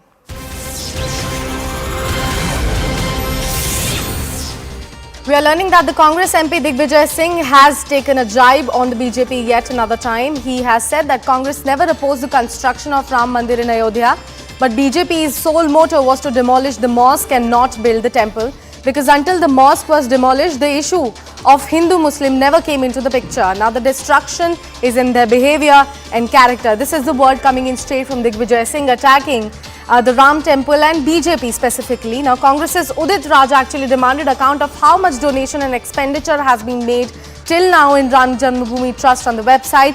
He said that this is a matter of decorum and a Ram devotee should also demand this. So these are the scathing jibes that had been launched by Congress MP Digvijay Singh towards BJP. Also the word coming in from Congress's Udit Raj asking for the fund and expenditure that has been made in the name of Ram Temple on the website. Now Digvijay Singh, while taking a jibe at the BJP, said that Congress actually never opposed the construction of Ram Mandir, but BJP's sole motto was to do the destruction of mosque and not build the temple. They were not concerned about the temple construction, but against the Babri Mosque, because until the mosque demolition happened, the issue did not become about the Hindu-Muslim, is the word coming in from Congress's Digvijay Singh. He also said that destruction is in their behavior and character, apart from which Congress Udit Raj also demanded the accounts of how much donation and expenditure has been made till now in Ram Janmabhoomi Trust on the website, and has said that this is a matter of decorum and not, and in fact the Ram devotee should also demand and ask such questions about the money that has been spent on the Ram temple. We have CNN News 18 senior editor Pallavi Ghosh joining us live on the broadcast. Pallavi, by the questions that are being asked from the Congress's side toward BJP, is Congress not concerned about the Hindu voting bank that might get affected because of such jibes that they are taking against BJP over Ram temple? Yes, actually, I think it just goes on to show the confusion and the contradictions within the Congress party. I mean, you must have seen those pictures yesterday at the Saryu Ghat, where a large number of UP Congress leaders, all of them were there. Dipender Hooda, for example, also taking a dip in the Saryu Nadi, and that is on the auspicious day of the Makar Sankranti, because somewhere down the line, the leaders also know the pitfalls of the kind of comments or a decision which has been taken to skip the Pran Pratishtha by the big three of the Congress party. And because after all, they also have to contest elections. But if you look at comments which come in, say, from a Digvijay Singh or from a Udit Raj, and then you see those kind of pictures which came out yesterday, it does send out a very confusing picture. On one hand, the Congress trying to do damage control. It's asked its state units to have similar pujas over the next few days and even on 22nd. That is where the damage control comes in. But where the damage really comes in is when comments like those are Udit Raj, where he's asking for an account of the Ram Pratishtha Trust. Where's the money coming in from? Where's the money going? These are going to send out very, very negative messages, and many within the Congress party also are very confused about it. Definitely. And Pallavi, since we talked about the word coming out from Udit Raj, he has asked about the money and expenditure that has been spent on the Ram temple, and in fact the account of that being made on the website, the official website. Could you talk about that as well? How is that going to affect the political dynamics of Congress? See, one thing which everyone has made it very clear, the Ram Pratishtha Trust as well, and all of those involved in the building of the temple, is that the money has really come in from crowdfunding. People have given their donations, people have made their offerings, because everyone wants to contribute to the construction of the Ram Mandir, and it's an emotive issue. There is no profit over here, there's no loss over here, and that is something which should not be considered. And it's not a government-funded Ram Mandir. That is something which has been very much made clear. So for Udit Raj to ask for an account and thereby suggesting that this is government's money, taxpayers' money, that is something which really, Sakshi, may not go down too well. Definitely, Pallavi. Thank you so much for bringing us all those political development as far as the word coming in from Congress against BJP over the Ram temple is concerned. We'll keep coming back to you for such updates. But right now, shifting focus to another breaking news now coming in. AIMIM's chief Saduddin Owaisi has slammed Aam Aadmi Party for conducting Sundarkand part today. Owaisi has said that is Sundarkand less in education or health? The real thing is that they are averse to justice, giving full support to the agenda of the Sangh. This is the word coming in from AIMIM chief against the Aam Aadmi Party's move to conduct Sundarkand part today. Now he has asked, and I'm going to quote him here, that is Sundarkand lesson is related to education or health. The real thing is that they are actually giving a push to the agenda of Sangh. The real thing is that they are averse to the justice, giving full support to the agenda of the Sangh is the word and the jibe that has been taken by the AIMIM chief towards Aam Aadmi Party for their decision to conduct Sundarkand part today. And in fact, while taking a jibe at the Aam Aadmi Party, Owaisi has said that is Sundarkand lesson related to education or health? The real thing is that they are averse to justice, giving full support to the agenda of the Sangh. This is not the first time, in fact, AIMIM chief has gone against Aam Aadmi Party's move, and he has been very vocal about the kind of movement that have been conducted by the Aam Aadmi Party or for the ruling government for that matter. But Owaisi at this point of time has slammed Aam Aadmi Party for their decision to conduct Sundarkand part today, and in fact has slammed them and said that is Sundarkand related to education or health? The real thing is that Aam Aadmi Party is averse to justice and is giving full support to the agenda of the Sangh. We have CNN News 18 Swastika Das joining us on the phone line. Swastika, a very good morning to you. First, if you could give us details about this Sundarkand part event that has been conducted by Aam Aadmi Party, and then the word coming in from AIMIM chief. Well, the Sundarkand part is being done in the wake of the Ram Mandir Pran Pratishtha, which is on the 22nd of January, and this has in fact received strong criticism from Saduddin Owaisi, AIMIM chief and Hyderabad MP, who says that this is a kind of appeasement politics which is done to appease the RSS, as he says.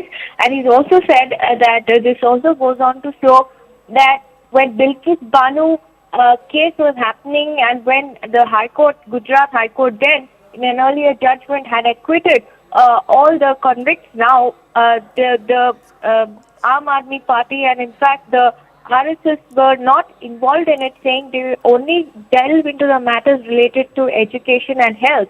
So he has now turned the tables and asked questions to the RSS, saying, is Surya Kant part of education or health? And that's why, in fact, in his tweet, he has come down heavily, questioning about the decision to have sermons ahead of the Ram Mandir consecration on the 22nd of January. Right, Swastika. Thank you so much for bringing us all those crucial details. We'll keep coming back to you for more updates. Right now, we are shifting focus to another piece of story. Now, the Enforcement Directorate has summoned BRS leader K. Kavitha for the second time in the Delhi excise policy scam. She has been asked to appear before the ED today for questioning. Remember, last week, Aam Aadmi Party convener and Delhi Chief Minister Arvind Kejriwal were also summoned by ED for the fourth time in this money laundering probe related to the Delhi excise policy and the irregularities in the Delhi excise policy case as well, asking him to join the investigation on January 18th.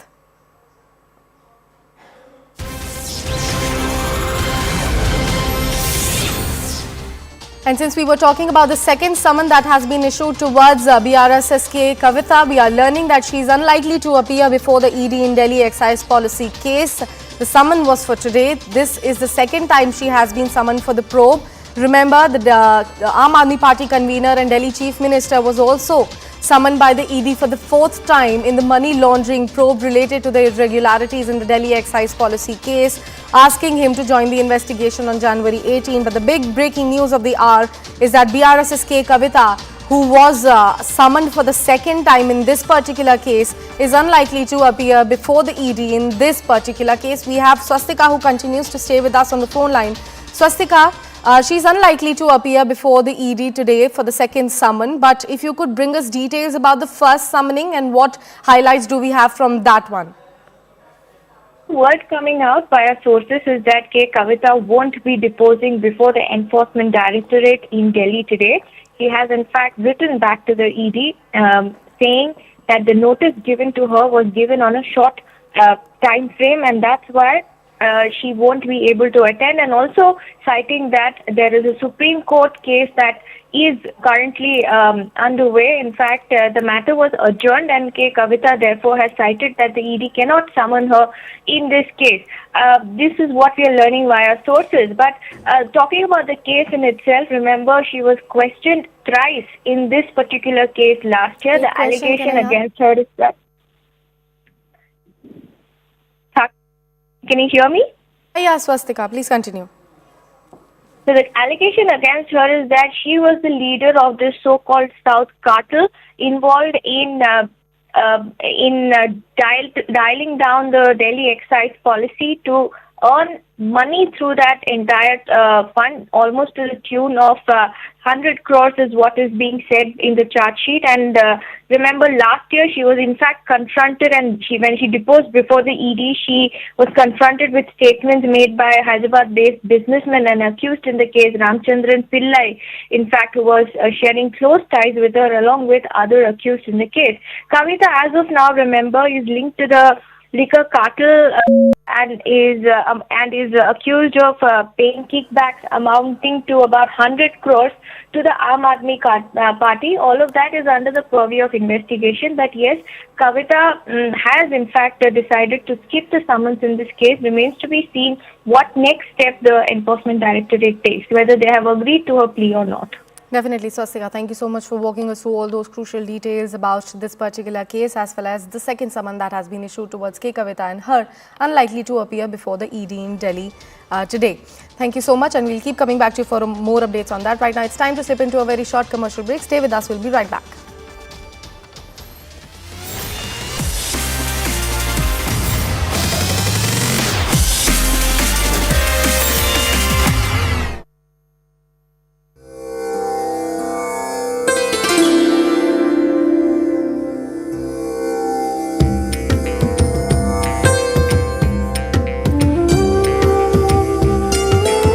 As the Grand Ram Temple rises, CNN News 18 gets you the biggest voices. Devotees in great number. I mean, we are thinking about 1,25,000 every day.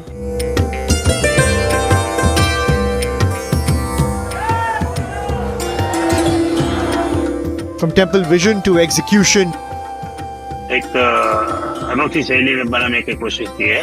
भगवान का दरबार में आप जाएंगे तो लगेगा कि नहीं एक अच्छी जगह पे हम लोग आए हैं।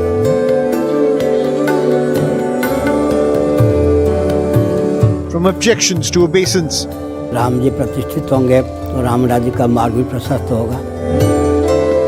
This Ram Mandir, which has been a dream of people for so many years, is coming to fruition. Thanks to everybody who made that happen, and I'm sure this means a world to multitude of people. the symbolism, the significance. All stakeholders choose CNN News 18.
Welcome back and thanks for staying with us. Now some breaking news coming in straight from Jharkhand.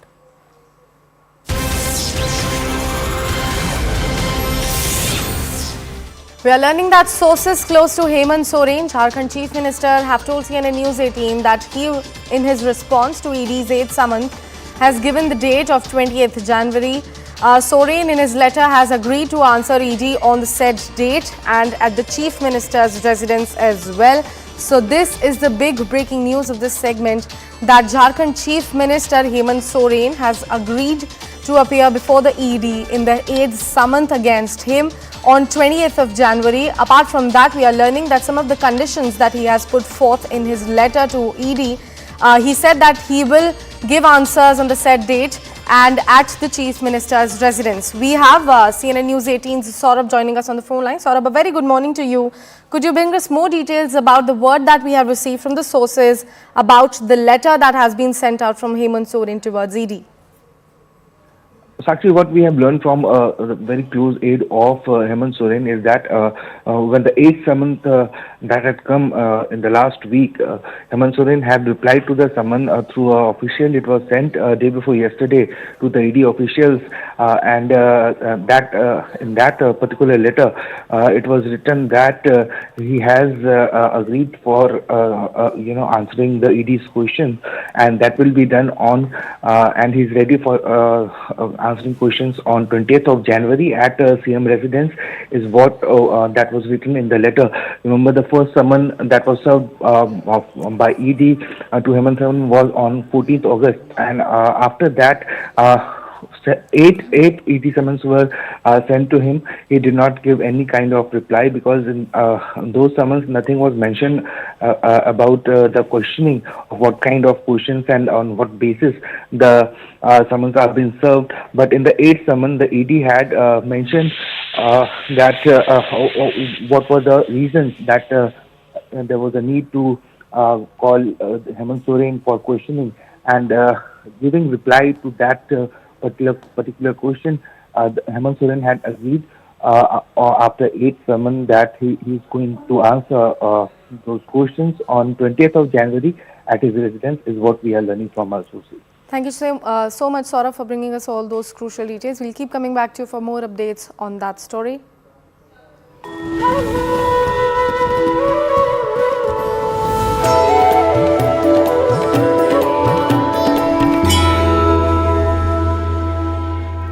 Now, in preparation for the Pran Pratishtha, the entire city of Ayodhya is adorned. On Monday, General Secretary of Shri Ram Janmabhoomi Teerth Kshetra Champatrai revealed that the idol of Lord Ram would be positioned in temple's Garbhagriha on January 18th. During a press conference, Rai also mentioned that the auspicious timing was determined by Ganeshwar Shastri Dravid from Varanasi 3. Now, the religious ceremonies will commence from today itself and are scheduled to continue until January 21st. The puja is set to commence at approximately 9:30 a.m. today. Let's take a look at some of the ground reports that we have for you in the bag. There is this very famous story of Nihang Sikh fighters coming from Anandpur Sahib in Punjab to Ayodhya in the year 1858 to fight with the forces of evil and to set the Ram temple free. And perhaps the first FIR ever that was lodged in the matter of Ram Janmabhoomi was lodged in 1858 against the Nihang Sikhs. Right now I'm reporting from this favorite Gurudwara of Ayodhya, which is in fact 200 meters away from Janmabhoomi site. This Gurudwara's name is Brahmakund Gurudwara. This is a very old Gurudwara and perhaps a very popular one.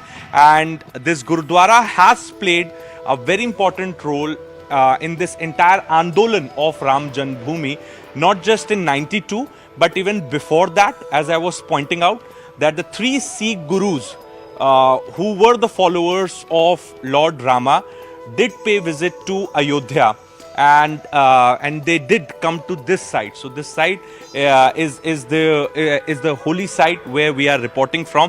कितने साल पुराना इतिहास है इस गुरुद्वारे का, और जो 3 सिख गुरुज थे जो कि रामचंद्र जी के फॉलोअर थे वो यहाँ पे आए, उनके थोड़ा ब्रीफ हिस्ट्री बताइए, और कैसे 1858 में निहंग्स आए और उनके खिलाफ ब्रिटिश राज में पहली FIR हुई। जी, ये 3 गुरु साहब का स्थान है। गुरु नानक देव जी, गुरु तेग बहादुर जी, गुरु गोविंद सिंह जी। श्री राम जन्मभूमि से ये गुरुद्वारा सिर्फ 200 मीटर की दूरी पे है, बिल्कुल यहाँ से साफ नज़र आ रहा है।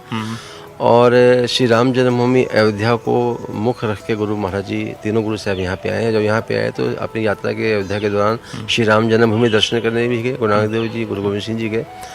और ये हमारे यहाँ 270 वर्ष से हमारी सेवा चल रही है, हमारी गद्दी चल रही है, पीढ़ी दर पीढ़ी सेवा चल रही है, हमारे फादर, उनके फादर। महाराज जी, समझना आपसे चाहेंगे कि बहुत बड़ी जिम्मेदारी आपको दी गई है, और एक तो उस पैनल का आप हिस्सा हैं जो सिलेबस और एक जो पद्धति, किस तरह रामलला का दिन शुरू होगा, कब कब क्या क्या होगा, रामलला के आइडल के साथ कैसे पूजा पाठ होगी, पंडित, इसकी जिम्मेदारी दी गई है। और दूसरा अचरक जो है, हाँ, उनकी नियुक्ति, उनकी ट्रेनिंग भी आप देख रहे हैं। इस बारे में थोड़ा बताइए, कितनी बड़ी जिम्मेदारी ये है और कैसे इसका निर्वहन कर रहे हैं आप? धन्यवाद इस विषय को सुनने, समझने और लोगों तक ले जाने के लिए। जिम्मेदारी ज़रूर है, पर बड़ी इसलिए नहीं कि टीम करती है काम, समूह करता है काम। विद्वानों का एक समूह है, वो ये कर रहा है, उसमें मैं भी एक हूँ। हमारे बड़े पुजारी जी की अवस्था बहुत है। आने वाले समय में जिस विधि से पूजा होनी है उसके लिए और सुयोग्य प्रशिक्षित अर्चक वहाँ चाहिए। आवेदन मंगाए गए थे और देश भर से लगभग 2700 के आसपास लोगों ने आवेदन किया था। उनमें से मानकों को पूरा करते हुए कुछ नाम चुने गए थे, कुछ फॉर्म चुने गए थे, लगभग 300। उनसे परीक्षा करके 27 लोगों को लिया गया था। कुछ निजी कारणों से, कुछ नीतिगत कारणों से कुछ लोगों ने अपने को उसमें अक्षम, अयोग्य पाया, और फिर 21 लोग प्रशिक्षण ले रहे हैं। ये 21 लोग वो हैं जो वैदिक पद्धति, मंत्र और पूजा पद्धति से आशय है कि देवताओं को लक्ष्य करके उनके अपने अनुरूप पूजा विधान आगमों में विद्यमान है, स्मृतियों में विद्यमान है। Well, with those exclusive ground reports giving you a sense of the preparations and excitement on the ground, we are slipping into a very short commercial break. Stay with us, we'll be right back.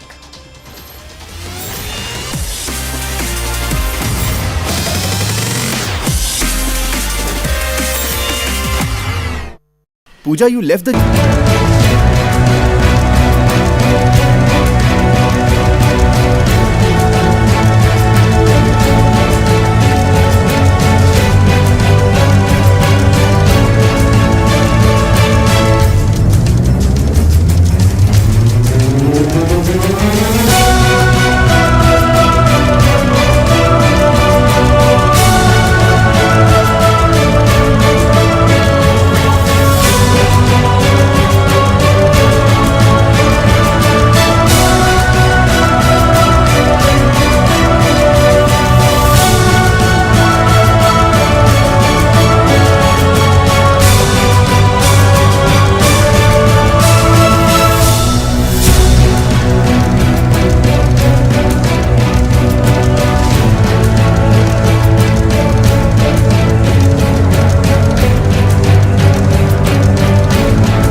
next, we bring to you a special section on financial markets powered by Money Control Pro, Money Control's premium destination for investing and business insights. Now, Indian markets are expected to open marginally lower from yesterday's close as GIFT Nifty trades lower. Besides, Asian markets have opened lower today. US markets, on the other hand, had little to cheer, closing in the red yesterday. Crude oil and gold prices are dull and trading lower too. Now, a growing healthcare industry is translating to a brighter outlook for ancillary businesses, and the labware industry benefits from the surge in R&D investment for new molecules and demand for diagnostic services. A shift from glassware to plasticware is expanding the market opportunity for this part of the market. Log into Money Control Pro to find out more about India's healthcare and ancillary labware industry and read other actionable insights as well. It is the premier destination for all the investing views and financial insights you will ever need, brought to you by Money Control.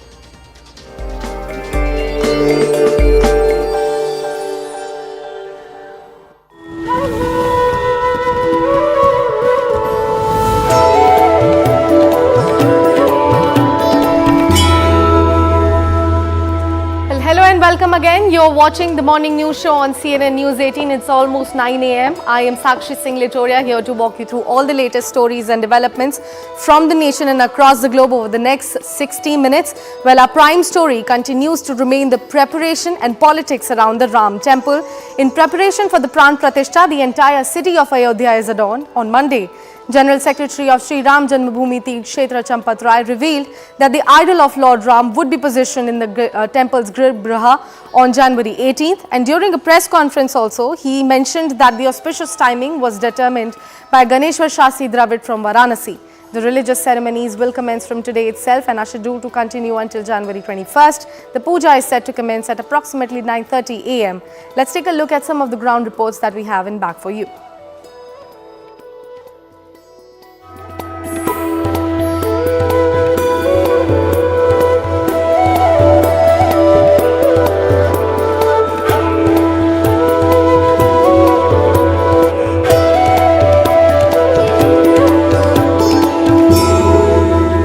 We are at the Maharishi Valmiki Airport in Ayodhya, and what a sight. You can see these beautiful paintings here, beautiful airport.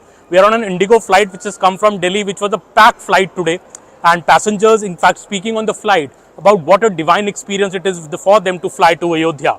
What we are now also hearing in Ayodhya is that in the coming days, the flights are going to increase and about 50 special aircraft could land in Ayodhya at this airport on the 22nd of January on the Pran Pratishtha ceremony. About 100 VIPs could come by special aircraft here to be a part of the Pran Pratishtha ceremony. Though their aircraft may not be parked here in Ayodhya, but they may be parked at nearby airports. But the Prime Minister is also to land here at 11 a.m. that day to take a part in the Pran Pratishtha ceremony. Tarun ji, जो अयोध्या का विकास हो रहा है या airport में देख रहा हूँ पूरी फुल फ्लाइट आई हुई है, तो ये फ्लाइटें और बढ़ेंगी अयोध्या में, आपको लगता है लोगों को और? श्री राम जन्मभूमि विश्व के अंदर अध्यात्म टूरिज्म की कैपिटल बन गया है। अब आने वाले समय में दुनिया का सबसे ज़्यादा टूरिस्ट और सबसे ज़्यादा आध्यात्मिक टूरिस्ट यहाँ आएगा और भारत के प्रधानमंत्री श्री नरेंद्र मोदी जी ने भव्य एयरपोर्ट और भव्य ही रेलवे स्टेशन और रोड कनेक्टिविटी इतनी ज़बरदस्त कर दी है कि अब अयोध्या पहुंचना भी आसान है और मोदी जी के प्रयासों से भव्य मंदिर भी तैयार है। नया एयरपोर्ट बहुत सुंदर है, लोग भी बहुत आ रहे हैं। फुल फ्लाइट इंडिगो की आई है दिल्ली से। एयरपोर्ट की कनेक्टिविटी और भी बढ़ेगी आने दिनों में। अयोध्या अंतर्राष्ट्रीय सिटी के रूप में डेवलप हो रहा है। अंतर्राष्ट्रीय हवाई अड्डा आपके सामने है और जिस जगह से अयोध्या का इंफ्रास्ट्रक्चर बदल रहा है, मैं कह सकता हूँ कि शीघ्र ये आपको अद्भुत शहर, अविस्मरणीय क्षण आपको हमेशा देखने को मिले। प्रभु राम लला दरबार में स्वयं उपस्थित हो रहे हैं। So excited passengers here on the flight who have come with me from Delhi. आप कहाँ से आए हैं जी? लुधियाना पंजाब से हैं जी। अच्छा। पहले तो जय श्री राम। जय श्री राम। लुधियाना पंजाब से हैं और राम लला के दर्शन करने आए हैं। अभी 22 तारीख तक यहीं पे रहेंगे, दर्शन करके अयोध्या जी की फिर पूरे घूम के फिर जाएंगे। जय श्री राम। बहुत भाग्यशाली हम, राम लला जी हमने को यहाँ पे बुलाया। सियाटल यूएस से आ रहे हैं और दिल्ली से फ्लाइट लेके सीधा? दिल्ली से फ्लाइट लेके। तो कैसा लग रहा है? अयोध्या का भी सोचा ना फ्लाइट से आएंगे? इतना सुंदर फ्लाइट से तो आने का सोचा ही था, लेकिन इतना सुंदर बहुत ही अच्छा लग रहा है सर जी। और अयोध्या की जो प्राण प्रतिष्ठा 22 तारीख को हो रही है, आप सियाटल से मतलब क्या मंदिर देखने आए हैं? क्या मंदिर देखने आए हैं, अगर हमको वहाँ पर इनविटेशन मिल जाए उसके लिए ट्राई करने की कोशिश करें। अच्छा, इन्विटेशन के लिए ट्राई करेंगे जी सर। तो कुछ लोग हमें बता रहे थे फ्लाइट में कि 20 तारीख के बाद तो कोई आने नहीं देगा यहाँ पे, तो पहले ही पहुंच जाए। पहले पहुंच के देख लें, कम से कम ये तो दर्शन कर ही लेते हैं। Connectivity to Ayodhya is also improving day by day. Today Indigo is already operating. We now have flight connectivity also coming from Ahmedabad and Mumbai.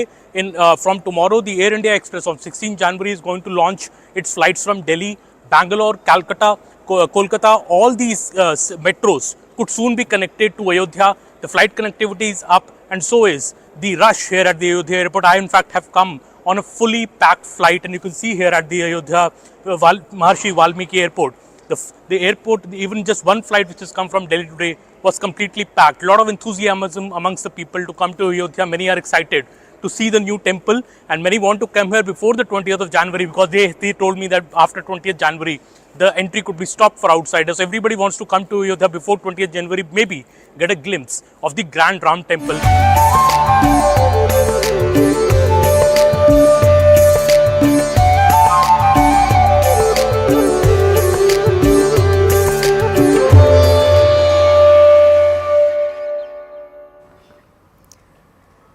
Now, CNN News 18's Preeti Sompura spoke exclusively to Arun Shastri, who is the son of Krishnakant Shastri, who will perform puja on January 22nd. Listen in to that exclusive conversation as well. किस तरीके से पूजा की शुरुआत होगी? 16 तारीख को जो यजमान यहाँ पर नियुक्त होंगे उनका स्नान इत्यादि करके प्रायश्चित्त होगा। उसके बाद जहाँ पर मूर्ति रखी हुई है, इस समय श्री विग्रह जो रखा हुआ है, वहाँ पर उस कमरे में जो उस मूर्ति के मूर्तिकार हैं उनका पूजन होता है, और वो एक बार मतलब अंतिम बार मूर्ति को निरीक्षण करते हैं, होम हवन होता है, और उसको आचार्य लोगों को सौंप देते हैं कि आज से यह मूर्ति आपकी है, अब आप इसका स्थापन के लिए इसको ले जाएं। ये विधि उस दिन होगी 16 तारीख को। 12:39 का शुभ मुहूर्त किया गया है। जी, वही 84 सेकंड का मुहूर्त है। उसी अंदर उसी क्षण में भगवान को विराजमान कर दिया जाएगा, और उनको मतलब प्रार्थना की जाएगी कि हे भगवान, अब आप आज से यहाँ पर जब तक सूरज चांद रहेगा, ऐसी प्रार्थना है उसमें, सूर्या चंद्रमसौ यावत ऐसा बताया जाता है, जब तक सूरज चांद रहेगा भगवान आप यहाँ पर विराजमान होइए और अपनी कृपा दृष्टि प्राणी मात्र के ऊपर अपनी कृपा दृष्टि डालिए। तो अंजन चला का भी किया जाएगा, कौन से दिन वो होगा? वो 21 तारीख को होगा, जब भगवान को 96 कलशों से स्नान होता है, उस समय अंजन उनका पट्टी खोल करके और घी, मधु और शहद, ये मतलब शहद इसका बना करके सोने की तार से भगवान के आंख को उन्मीलन बोलते हैं उसको, नेत्र उन्मीलन, वो किया जाएगा। We have CNN News 18's Aman Sharma and Siddhant Mishra joining us live on the broadcast straight from Ayodhya. Aman is reporting live from Saryu Ghat, and I believe that Siddhant is joining us from Ram Ki Paidi. Aman, first coming to you, yesterday was Makar Sankranti. Entire Ayodhya and devotees flocking in from different part of the country came at Saryu Ghat and did their religious activities related to the festival. Could you tell us more about the special arrangements which were made yesterday as far as the mood which is like there at the Saryu Ghat at the moment?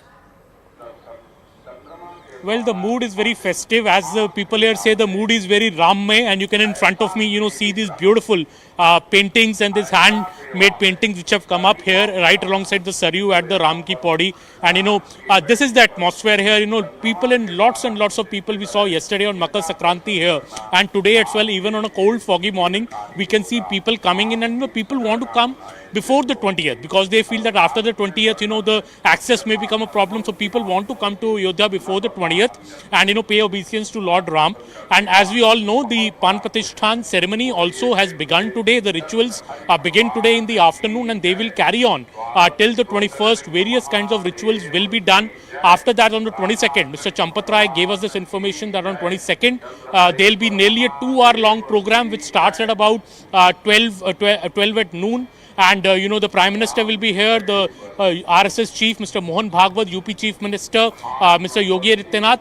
Everybody will be present in the Garbh Griha. A nearly 40-minute holy ceremony of the Pran Pratishtha will be done, followed by speeches by these three leaders lasting about an hour or more. And nearly 8,000 guests are coming We were yesterday at the Ayodhya airport where nearly 50 to 100 VIP flights are expected to land on 21st and 22nd. Lot of preparations going on. In fact, for the Pran Pratishtha ceremony, the rituals which are carried out are very, very detailed. It is actually the whole ceremony is about breathing life into the Ram Lalla idol. So that the Ram Lalla idol can see the devotees, can bless them.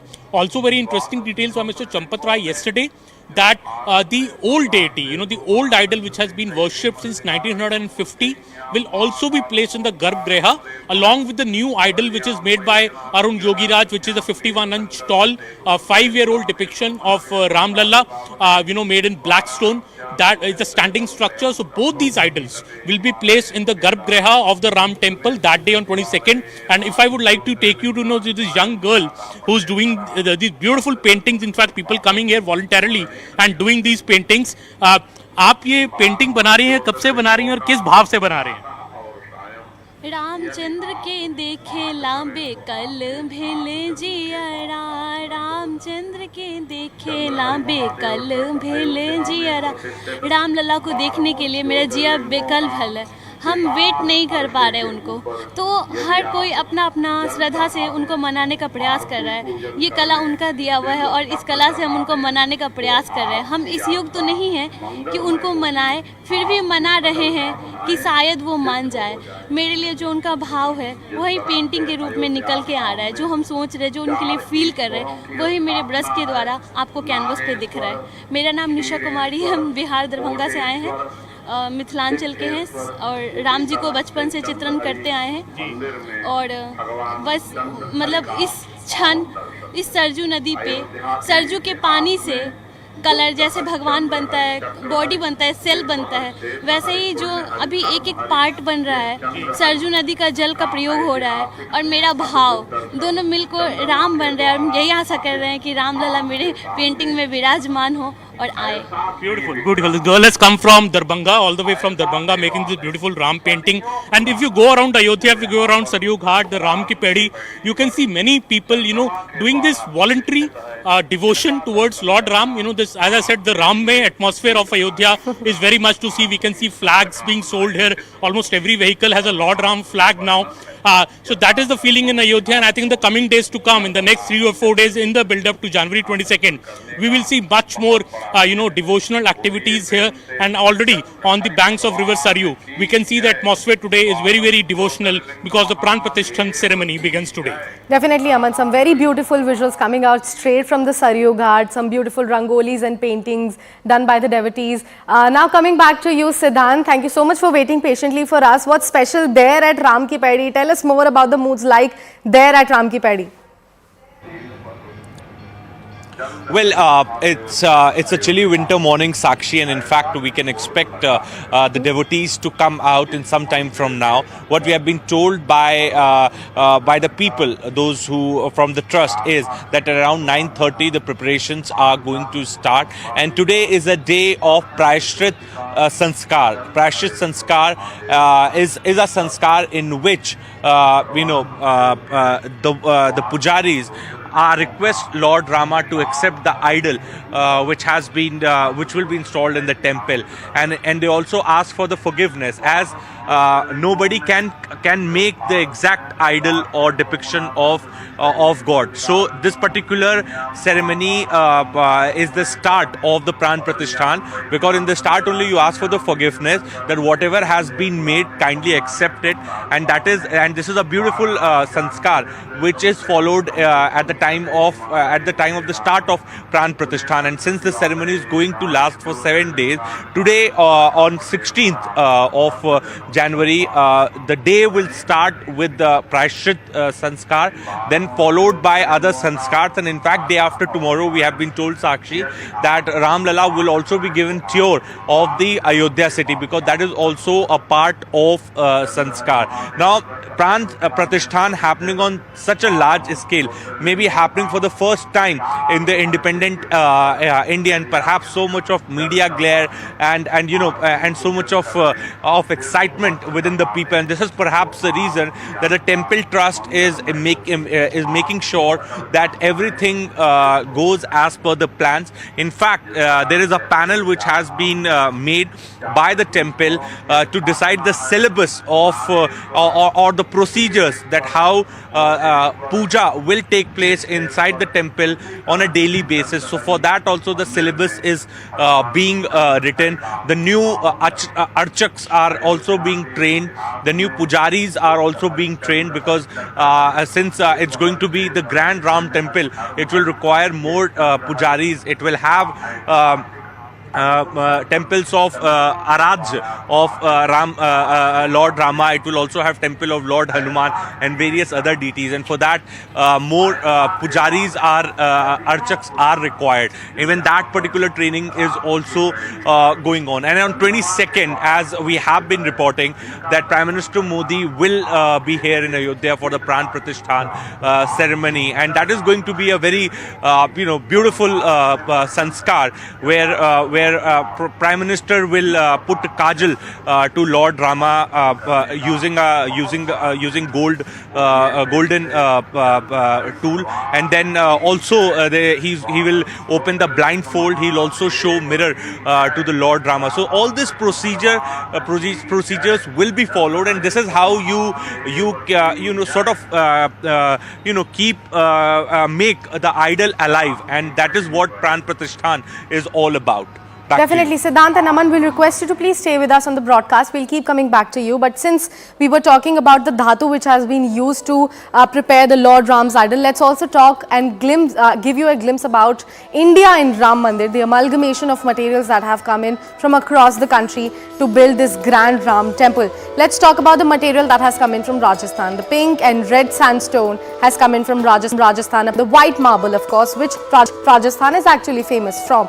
Apart from that, from Uttar Pradesh, we got brassware for the construction of Bhavya Ram Mandir.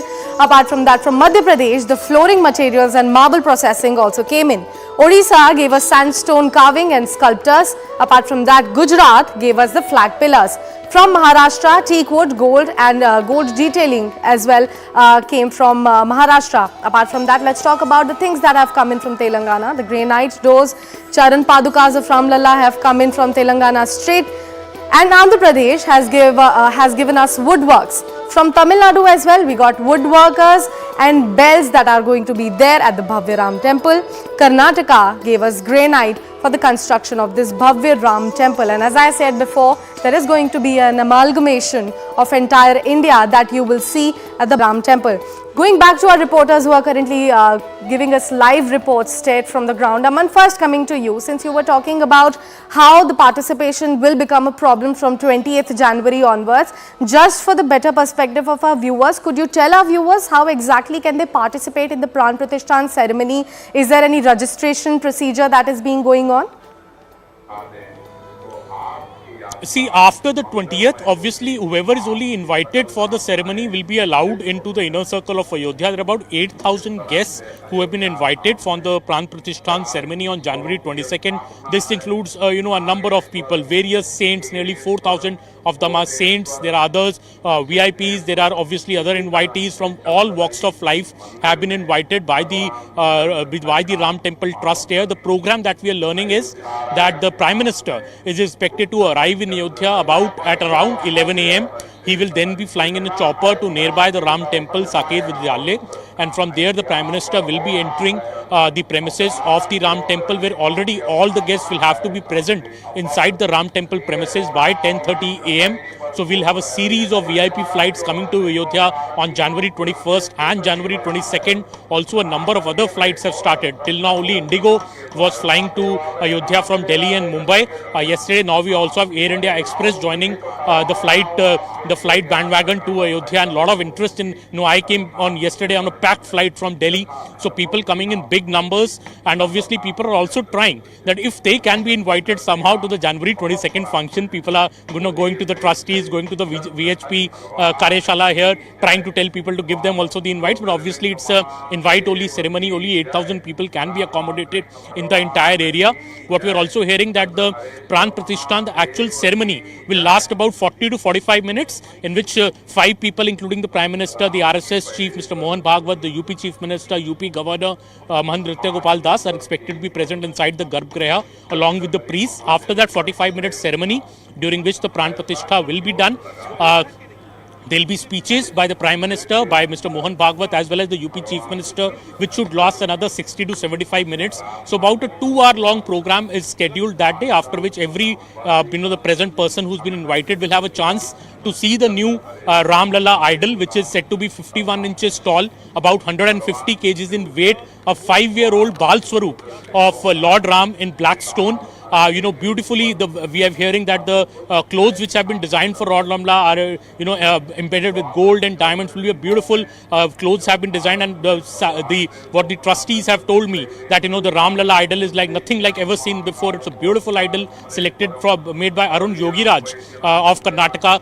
By a hard effort of almost 7 to 8 months, he spent building that Ram Lalla idol, for which the Pran Pratishtha ritual starts today, and running in the run up to 22nd. We will see a lot of other ceremonies happening here. As Siddhant was just explaining that, there are rituals for every day which will happen, and under priests from Varanasi and other parts of India are here to conduct those rituals in the most proportionate manner as per the Panchang. So that is why I'm saying. Another one point I would like to clarify that there are many questions. I was speaking to some trustees and saints here that why Pran Pratishtha on January 22nd? What is the significance of January 22nd? Now this is a day when the Abhijit Muhurat is there, and there are 5 other good omens lining up on the same day. It's a unique Muhurat. That's what the saints told me. So that is, and Jupiter also, the planet of goodness and kindness, is also in the perfect alignment that day. Such a Muhurat next will come only in 2026. That is what the CS told me. That is why January 22nd has been chosen as the date. Also, the seers say that once the Garbhagriha of the temple is complete, the Pran Pratishtha can be done. It is not necessary for the entire temple to be complete, and the Garbhagriha, we know, is now fully complete. All the 9 gold doors of the Garbhagriha have been installed by yesterday. The doors are complete, the walls are complete, the ceiling is complete. So Garbhagriha is completely ready for the Pran Pratishtha ceremony of Ram Lalla on the 22nd.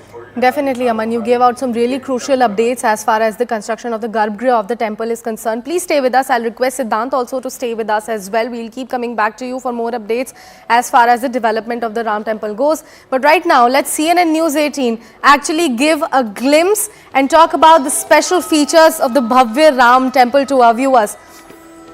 Temple has 3 floors and 5 domes, as mentioned by our colleague Aman Sharma as well. Now this temple has 360 pillars, ladies and gentlemen. Apart from that, let's talk about the length and width of the temple. The length is 360 feet and width is 235 feet. And the temple, if we were to talk about the height of the temple, it is 161 feet tall, ladies and gentlemen. Talking about the pavilions, there are 5 pavilions in this entire temple with 12 gates. And the temple complex, if we were to talk about the area of the entire temple and the area that it has been spread out to, it is 57.4 acres. Talking about the area that the temple is going to get is 2.7 acres, and the temple has been built for over 3 years. These are some of the very special and very crucial details about the Ram temple currently under construction. Going back to our reporter Siddhant, currently joining us live on the broadcast here from Ram Ki Paidi. Siddhant, considering the huge influx that we are expecting on January 22nd, some special arrangements have been made for the accommodation. Could you walk our viewers through that as well? Well, yes, that's right, Sakshi. And in fact, the the whole of Ayodhya has been divided into 5 security zones. In fact, the passes have also been issued to those who are working here. Maybe the police, people from the police force, the district administration.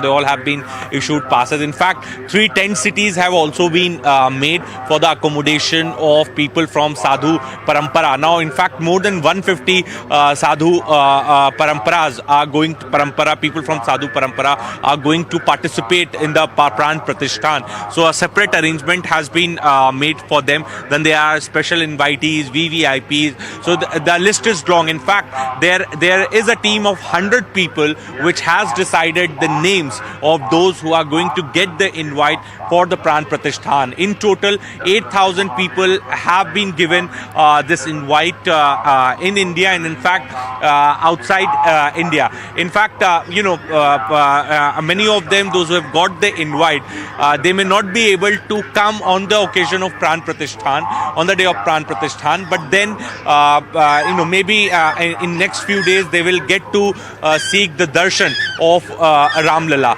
So right now, Ayodhya has been divided into 5 security zones.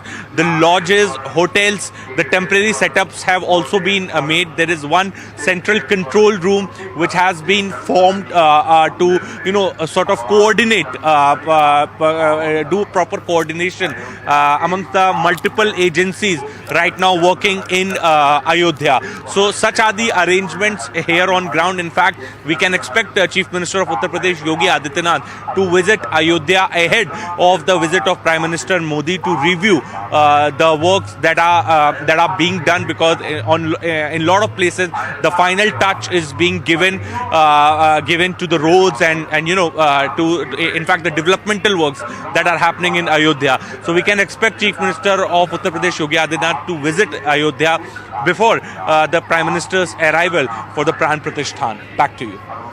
Right, Siddhant, please stay with us. Cutting across to Aman, who currently stays with us live as well. Aman, if we were to ask about the importance of Saryu River, could you tell our viewers about that as well? And then we'll ask you the second question that we have lined up for you.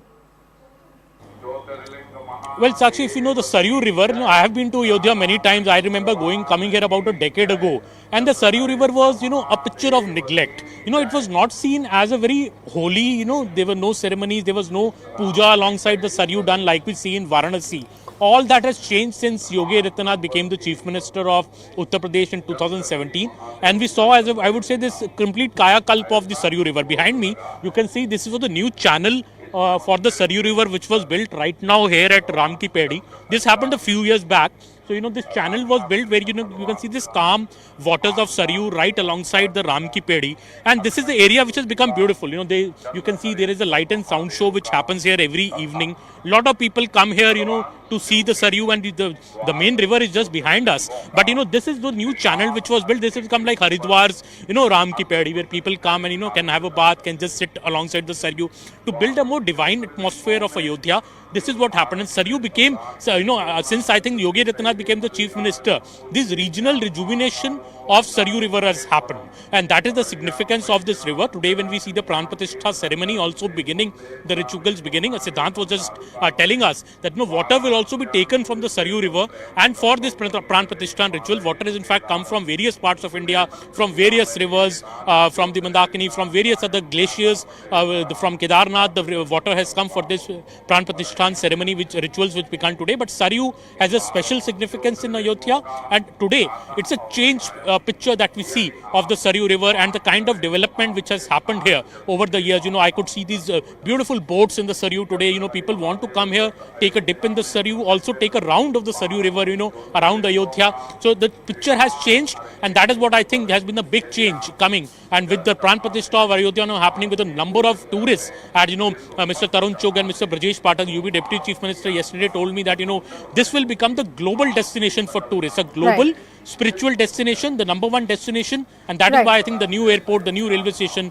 hold a lot of importance. Definitely. And Aman, my next and very quick question to you is, since we were talking about the accommodation processes that have been put on place there for the huge influx that is expected on January 22nd, there are some portable hospitals that are going to be airlifted towards Ayodhya as well. Could you quickly give us an update about that as well? Yes, we reported that story that 2 portable hospitals could be set up right next to the Ram temple premises. This is the Arogya Cube Hospital, which government has come up, which are, you can airlift them and makeshift hospitals and, some OTs, some proper medical equipment. So to cater to any medical emergency, what we are told that these hospitals will be able to cater to 400 people at one go if there is a medical emergency, because, it's a big function. And, with such VIPs coming, such high number of people coming, obviously the medical facilities also have to be top notch. So all the arrangements for those 3 key days have been made, and post that also the Ayodhya administration is geared up to ensure that medical facilities are proper in Ayodhya. No, in any eventuality, the medical help is available. Definitely. Aman and Siddhant will request you to please stay with us. It's time for a short and quick commercial break. We'll meet our viewers right here with some more developments coming right on the other side.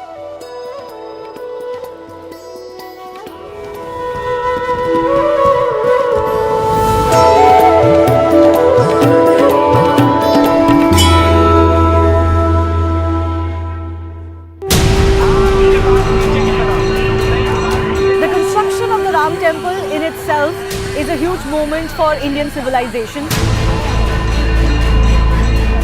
The enthusiasm, the excitement among the devotees can clearly be seen and experienced here. संविधान में राम है, राज्य की कल्पना में राम है, रोम रोम में राम है, भारत के राम है, भारत में राम है। राम राम राम राम राम राम। धर्म को कैसे बांधते हुए, धर्म की सीमाओं में रहते हुए कैसे काम किया जाए। इसके ऊपर आप अभी देख नहीं सकेंगी, वो विष्णु जी का है और वो एक तरीके से समुद्र मंथन उसकी कहानी है। Thousands of devotees have come to this Naya Ghat. They are offering prayers to Lord Surya.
Welcome back and thanks for staying with us. We have some crucial update now coming in.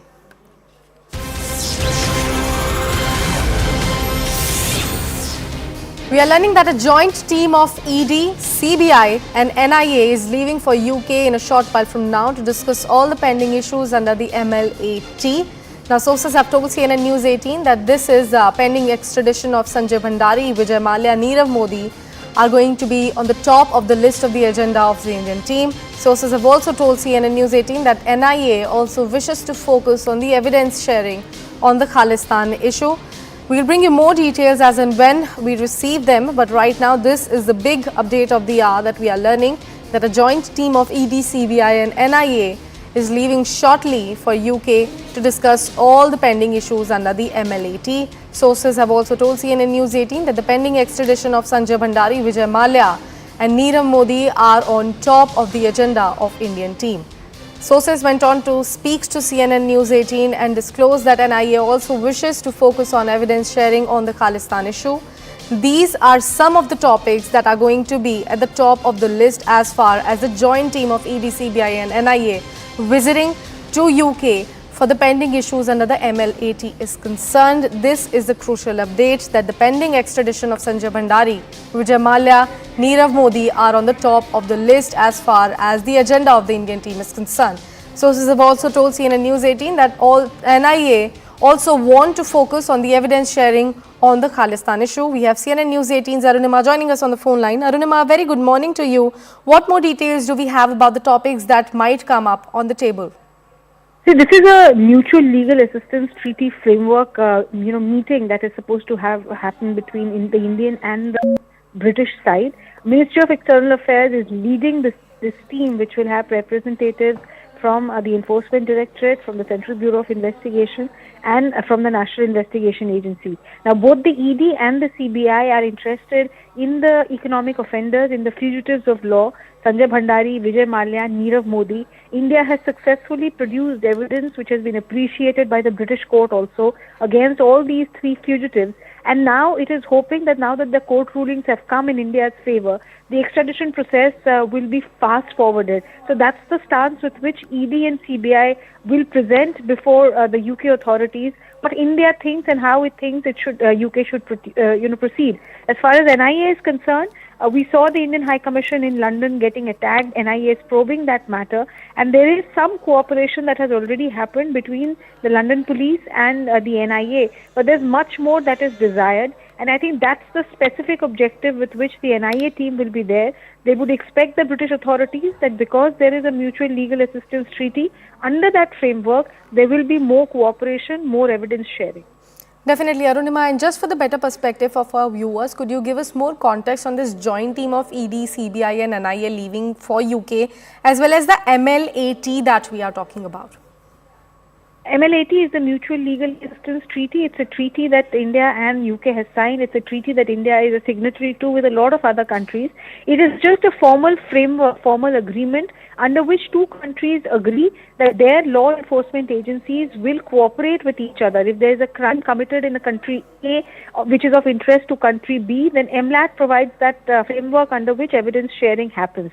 So that is the broad framework under which this meeting will happen. And because the three top central federal agencies that we have in this country are CBI, ED and NIA, therefore their representatives are accompanying the team which is led by Ministry of External Affairs, and they are hoping that UK will appreciate India's concern as far as these fugitives of law are concerned, and UK will cooperate when these officials go and share India's concern and the evidence that India has.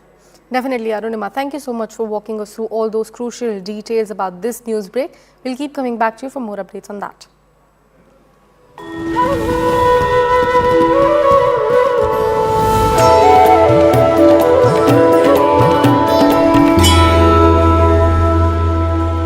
Well, coming back to our prime topic, which is the Ram Temple, but now let's talk about the political angle as well. As the upcoming inauguration of the Ram Temple approaches, political tensions are on the rise. Congress MP Digvijay Singh has lashed out at the BJP. He further said that the Congress never opposed the construction of the Ram Temple in Ayodhya and accused BJP of having destructive character. Meanwhile, another Congress leader, Udit Raj, also demanded account of how much donation and expenditure has been made till now in Ram Janmabhoomi Trust on the website. Remember, on Monday, Uddhav Sena MP Sanjay Raut criticized the BJP for issuing Pran Pratishtha invitations, arguing that the Ram Mandir is not their personal property, in response to which the BJP labelled the opposition as seasonal Hindus. As the Ayodhya Ram temple issue is concerned, the Congress leaders have decided that they are not going for the ceremony on 22nd. BJP is now saying that the Congress is anti-Hindu, anti-Ram. This anti-Hindu talk is frankly quite silly. The great strength of Hinduism is there are various ways of interpreting belief and faith and acting upon it. And you can't call the Shankaracharya Puri to be anti-Hindu. He is a custodian of the faith, and he apparently does not believe that this is an appropriate thing to do for the Prime Minister, and he does not believe that the timing is appropriate since the temple has not been completely built. He's saying let the temple be completely built and let a religious figure do the Pran Pratishtha rather than asking the Prime Minister to come and do it. No doubt there will be some people who don't agree with the politics of the BJP who will still want to go, and there will be other people who, because of their disagreement with the politics of the BJP, will prefer to go at some other time but will still go. And that's going to be the experience of many Indians across the country. Nobody who doesn't go on the 22nd of January is necessarily anti-Hindu. That's an extremely politically loaded accusation to make. The BJP would call it a political stand, given that Gandhi family is not going to participate in the Pran Pratishtha ceremony. How do you look at it? Because we saw you taking a holy dip in river Saryu. Do you see that it has been done to counter the narrative of BJP? देखिए, आज मकर संक्रांति का के शुभ अवसर पर भगवान श्री राम लल्ला जी के दर्शन कर आशीर्वाद प्राप्ति के लिए और विश्व ब्रह्मांड में खुशहाली हो ऐसी उनके दरबार में अभिलाषा लगाने के लिए यहाँ पर हम लोग इस भाव से आए हैं।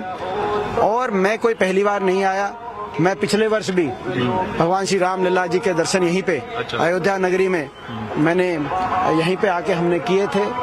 और भगवान राम सबके हैं, राम सबके हैं और सबके भीतर सबके अंदर भगवान राम है, ये हमारा आस्था का भाव है।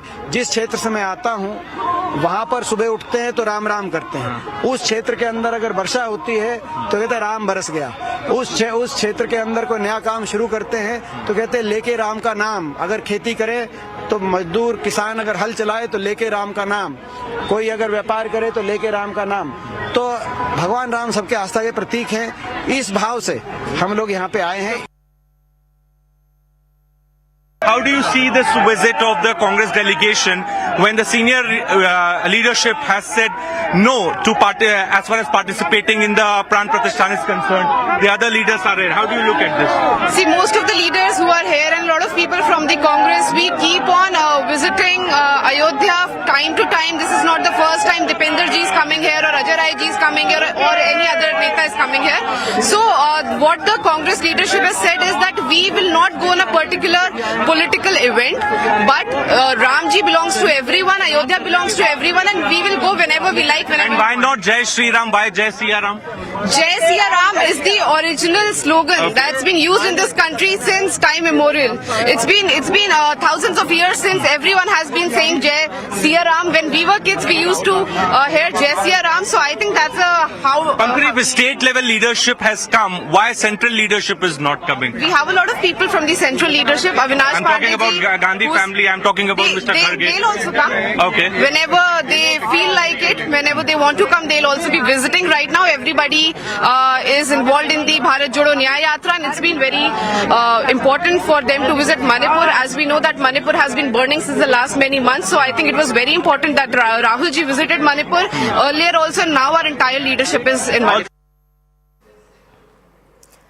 Now, CNN News 18's Shivani Gupta spoke to Shankaracharya Sadanand Saraswati. Take a look at that exclusive conversation as well. सबसे पहले तो बहुत चर्चा हो रही है कि शंकराचार्य इसलिए नहीं जा रहे हैं राम मंदिर प्राण प्रतिष्ठा में क्योंकि बहुत लोग कह रहे हैं कि ये रीजन है या वो रीजन है। मैं सबसे पहले आपके शब्दों में जानना चाहती हूँ कि आप क्यों नहीं जा रहे हैं इस इवेंट में। नहीं, हम लोगों को प्रसन्नता है, कार्यक्रम संपन्न हो रहा है और वो निर्विघ्न संपन्न हो ऐसी मंगल कामना भी है और हम लोग भी बाद में दर्शन करने के लिए जाएंगे। अभी प्रतिष्ठा के अवसर पर जाना संभव नहीं हो पा रहा है क्योंकि हम लोगों के साथ भी बहुत लोग होते हैं और वहाँ लोगों को सीमित अर्थात अव्यवस्था ना हो जाए एतदर्थ ऐसी व्यवस्थाएं बनाई गई होंगी, तो उस मर्यादा का ध्यान रखने के कारण जाना नहीं हो रहा है।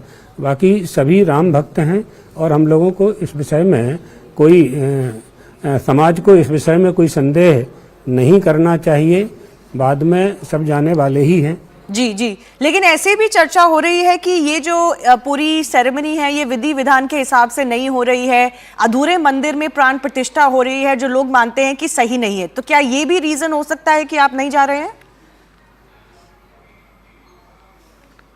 सनातन धर्म में, हिंदू धर्म में विधि निषेध का पालन होता है, शास्त्र की मर्यादा का पालन होता है, आचार्यों का उत्तरदायित्व होता है, शंकराचार्यों का उत्तरदायित्व होता है कि धर्म शास्त्र के अनुसार चलें और समाज को भी देश को भी चलावें। एक बात ये भी निकल के आई है, ये सवाल मैं आपसे पूछना चाहती हूँ कि जब सोमनाथ मंदिर दोबारा बनाया गया था 1951 में, वहां पे भी प्राण प्रतिष्ठा की गई थी और तब भी वो जो मंदिर था अधूरा था, अर्ध निर्माण था, वो पूरा नहीं बना था। तो क्या ये कहना सही है कि अधूरे मंदिर में, अर्ध निर्माण मंदिर में प्राण प्रतिष्ठा नहीं होनी चाहिए?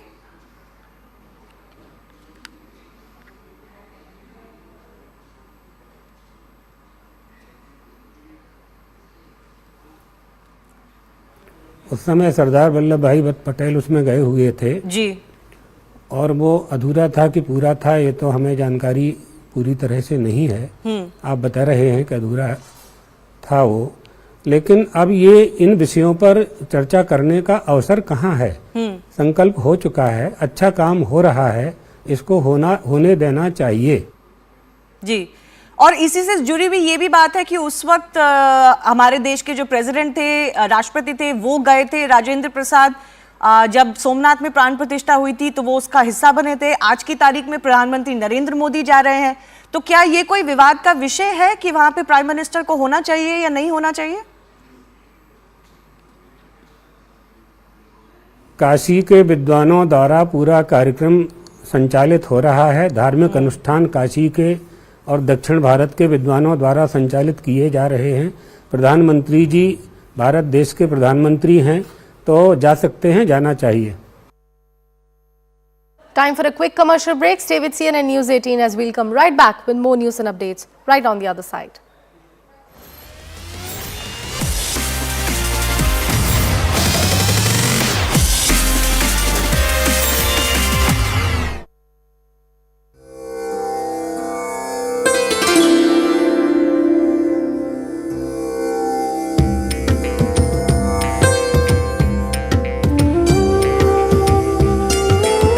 As the Grand Ram Temple rises, CNN News 18 gets you the biggest voices. Devotees in great number.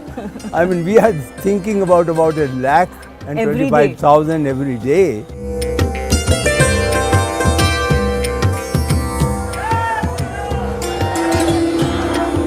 From temple vision to execution. एक अनोखी शैली में बनाने की कोशिश की है। भगवान का दरबार में आप जाएंगे तो लगेगा कि नहीं, एक अच्छी जगह पे हम लोग आए।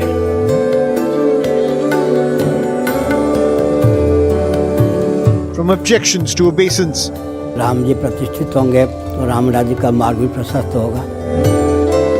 This Ram Mandir, which has been a dream of people for so many years, is coming to a fruition. Thanks to everybody who made that happen, and I'm sure this means a world to multitude of people. The symbolism, the significance, all stakeholders choose CNN News 18.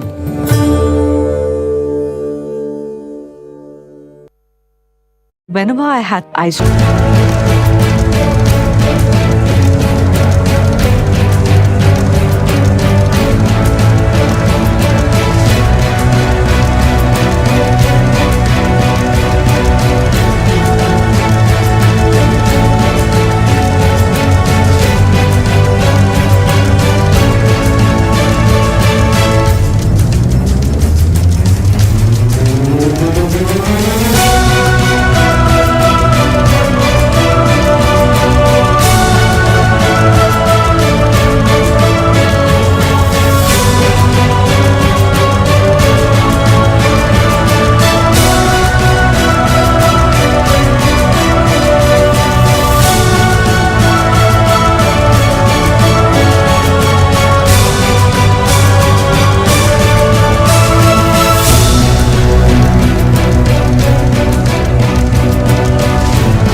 thanks for staying with us. Our next story is a matter of concern for the people living in the national capital and the adjoining areas as well, as Delhi and its adjoining areas in the national capital region woke up to a dense veil of fog this morning, significantly impacting visibility in the various areas. Now, the atmospheric condition has led to disruption in both air and rail travel, causing inconvenience for the passengers. Over 150 flights have been affected at Delhi airport, with nearly 30 flights departing from Delhi being delayed, while 17 being cancelled. Meanwhile, 30 trains were also arriving late in the Delhi today. According to the India Meteorological Department, Delhi, Palam and Safdarjung airports reported 500-meter visibilities at 5:30 a.m. today morning. The temperatures out here in the national capital are yet again showing that why they are so famous and what is the reason why the Delhi ki sardi is still a term that people recognize with and reverb with. Currently, I am standing at a location which is almost impossible to guess at this point in time, because today the AQI in the national capital has gone from bad to worse. It has crossed the 350 mark, but not only the AQI this time around, but yes, the visibility and the density of the fog out here in the national capital has yet again made sure that the visibility goes at 0 meters mark. Currently, I am reporting from Kartavya Path, where the marches are going on, practice marches and dress rehearsals are going on for the 26th January parade. But as you can see in the visuals, neither side of the Kartavya Path is visible, neither the President House is visible. On the other hand, the India Gate, which is approximately 200 to 300 meters away from here, it is also absolutely not visible. And this is the reason why that there is a lot of disruptions that is being faced by the people out here in the national capital. The visibility is not only the problem, but also the temperatures out here in the national capital is turning out to be a big problem. Yesterday we saw that the temperatures were above the 7-degree mark, but today the temperatures have yet again come down to the 4°C mark, and also because of the visibility there is a lot of disruption that can be seen not only in traffic but also the manner in which the trains and airplanes have been operating out here in the national capital. More than 100 flights have been delayed yet again out here in the national capital, and more than 30 trains have yet again been delayed, which were inbound and outbound of the national capital.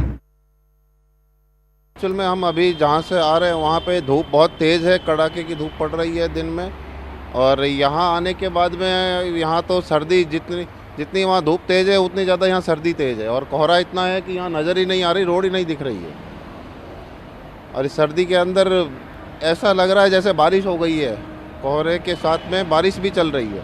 हाँ, कोहरा ज़्यादा है भाई, यहाँ हालत ख़राब हो रही है लोगों की, धुंध ज़्यादा है, धुंध की वजह से बच्चों में टैक्सियों में आने जाने में दिक्कत हो रही है, और बहुत ज़्यादा दिक्कत का सामना करना पड़ रहा है भैया, बहुत ज़्यादा दिक्कत का सामना करना पड़ रहा है, और हम जैसे यात्रियों को आने जाने में सबसे ज़्यादा दिक्कत हो रही है। अभी क्या करे क्या नहीं करे, ये दिल्ली सरकार ही कुछ कर सकती है। दिल्ली सरकार उचित व्यवस्था करे और तभी इसका फैसला हो सकता है, नहीं तो कोहरा ज़्यादा पड़ने की वजह से एक्सीडेंट के भी खतरे हो रहे हैं, और चोरी चपाटी ज़्यादा हो रही है। रेलवे स्टेशन पर अभी मेरा पर्स गुम हो गया है और बहुत दिक्कत का सामना करना पड़ रहा है।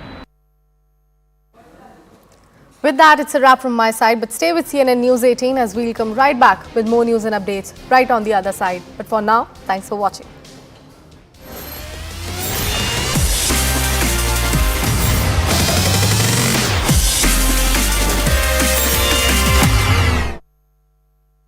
Brought to you by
Good morning, everyone. Thanks a lot for staying with CNN News 18. I'm Shivani Gupta, and we're bringing you special coverage ahead of the Pran Pratishtha ceremony at the Ram Temple in Ayodhya.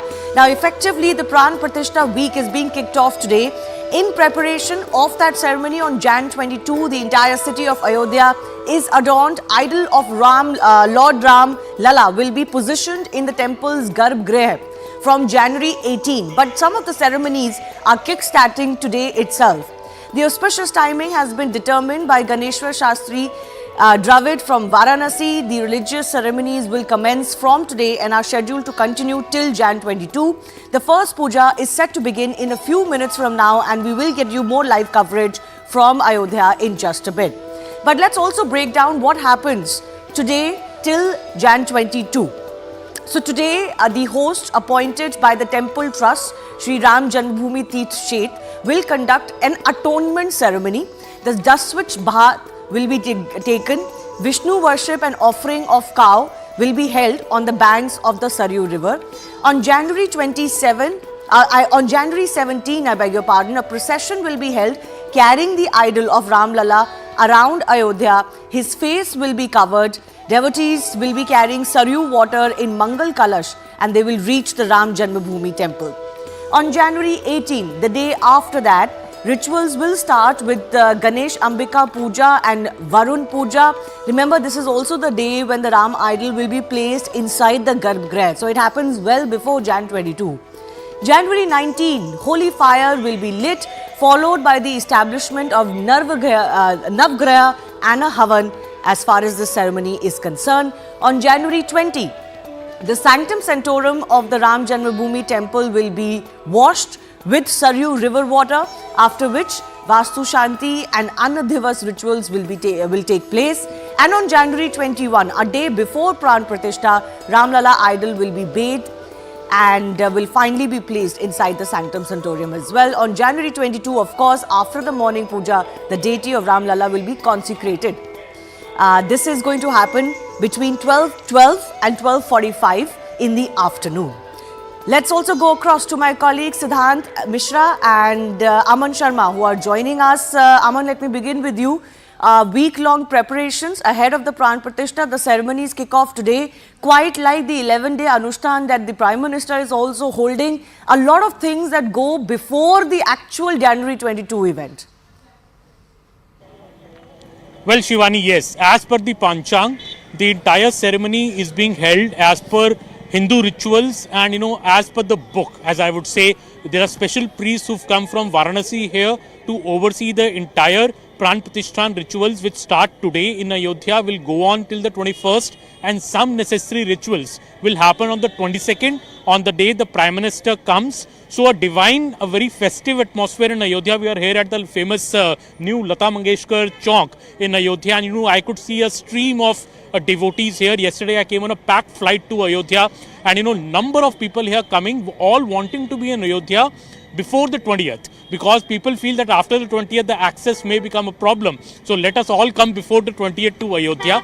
Also the Pran Pratishtha ceremony, so some details that we got today as well, that 3-4 important points I would like to make. Number one, that the idol which has been selected is of Mr. Arun Jogiraj of Karnataka, who has prepared this Ram Lalla idol over 7 months of nearly 51-inch tall standing structure of Lord Ram in his 5-year-old Bal Swaroop.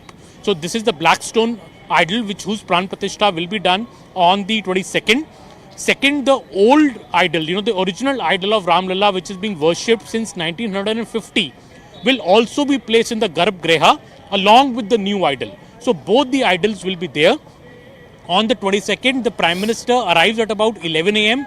Before that, nearly 50 chartered planes are expected to land in Ayodhya that morning, and on the 21st, bringing in a number of VIPs to Ayodhya. Among the 8,000 guests who have been invited from the Pran Pratishtha ceremony, the PM reaches Ram Lalla Janmabhoomi around noon, and after that, this ceremony begins. About 40-minute long ceremony in which prayers will be held, and the Pran Pratishtha will be held with 5 to 6 people present inside the Garbh. And after that, there will be speeches by the Prime Minister, Mr. Mohan Bhagwat, and the UP Chief Minister. So that is the entire schedule. But Ayodhya is already, I would say, in Rammay mood.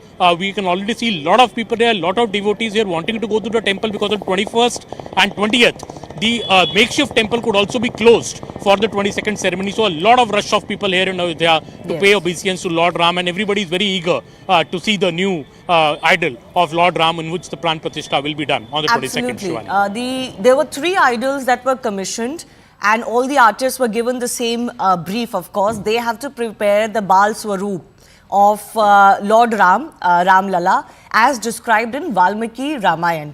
But because this is as important as it is, there were 3 idols commissioned, out of which 1 was to be selected. And as Aman mentioned, Arun Yogiraj idol has been selected. He has, of course, in the past made idols of Adi Shankaracharya, so he's already pretty renowned and very, very accomplished. Speaking of that idol, Siddhant, that is really what everybody is looking forward to, because, you know, not only here on CNN News 18, but otherwise the Teerth Kshetra Trust has been giving glimpses of the temple and how it's coming along. But what nobody has seen so far is that new Ram Lalla idol. Well, that's absolutely right, Shivani. In fact, there is a lot of excitement also because people want to catch a glimpse of that idol, but the photos and the videos have not been released by the temple trust. Shivani, this morning, this chilly winter morning in Ayodhya, we are at Ram Ki Paddy, and I'm being joined by a very special guest, Vinyanand Maharaj Ji. He's a Kathawachak. He will also be talking to us about how Pran Pratishthan is going to take place, these 7 days, Prayashit Sanskar, the other Sanskar, and what are the importance of those Sanskar in Hindu religion. Maharaj ji, बहुत-बहुत शुक्रिया. जय श्री राम. हमसे जुड़ने के लिए समझना ये चाहेंगे महाराज जी कि ये 7 दिन कितने अहम होने वाले हैं, और आज जो संस्कार होने वाले हैं, प्रायश्चित संस्कार, इसका क्या महत्व है हिंदू धर्म में? देखिए, पहले सबको शुभ प्रभात. आज का दिन शुभ हो, मंगल हो, जय श्री राम. और निश्चित रूप से मैं बता दूं आपको कि जो वैदिक क्रम है, उन सारे वैदिक क्रम के अनुसार ये सारे अनुष्ठान पूर्ण होने वाले हैं. और ये वर्णन आता है कि जब कोई हम मूर्ति की जब प्राण प्रतिष्ठा करते हैं, उसके पूर्व पहले एक अनुष्ठान निश्चित होता है. तो सप्ताह या फिर खष्ट या पंचम, ऐसा वर्णन आता है. तो उसमें बहुत सारे क्रम होते हैं. जैसे उस मूर्ति को पहले अनेक वासों से गुजरना पड़ता है. जैसे सेनाधिवास होता है, फिर अन्नाधिवास, अन्न में उनको लेकर के सुलाया जाता है. फिर उसके बाद सेनाधिवास होता है, फिर जलाधिवास, जल में फिर उन्हें सुलाया जाता है. फिर उसके बाद घृताधिवास होता है, घी में. उसके बाद फिर पूर्ण रूप से पुष्पाधिवास होता है, फूलों के अंदर भगवान मतलब उस मूर्ति को, उस विग्रह को सुलाया जाता है. उसके बाद पूर्ण रूपेण से फिर उसके बाद विधि पूर्वक स्नान करा करके, पंचामृत पंचगव्य से स्नान करा करके, गंगा जल से स्नान करा करके, फिर नगर भ्रमण का वर्णन आता है. फिर नगर भ्रमण कराया जाता है. 18 तारीख को शायद नगर भ्रमण होना है. जी, बिल्कुल. एरिया क्षेत्र संवेदनशील रहेंगे. और मैं आप सबको ये बता दूं कि बस अब वो समय बहुत कम है और बहुत ही सबकी प्रतीक्षा है. सभी अपने पलके फैला करके, पलके बिछा करके बैठे हुए हैं और सभी साक्षी बन रहे हैं उस राम राज्य की प्रतीक्षा में. 2 लाइन हो जाए, 2 लाइन जी. आपका जो राम पे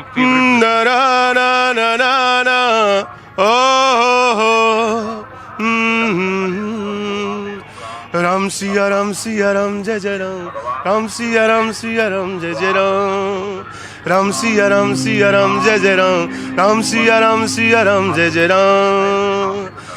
सीताराम चरित अति पावन, सरस मधुर अरु अति मन भावन.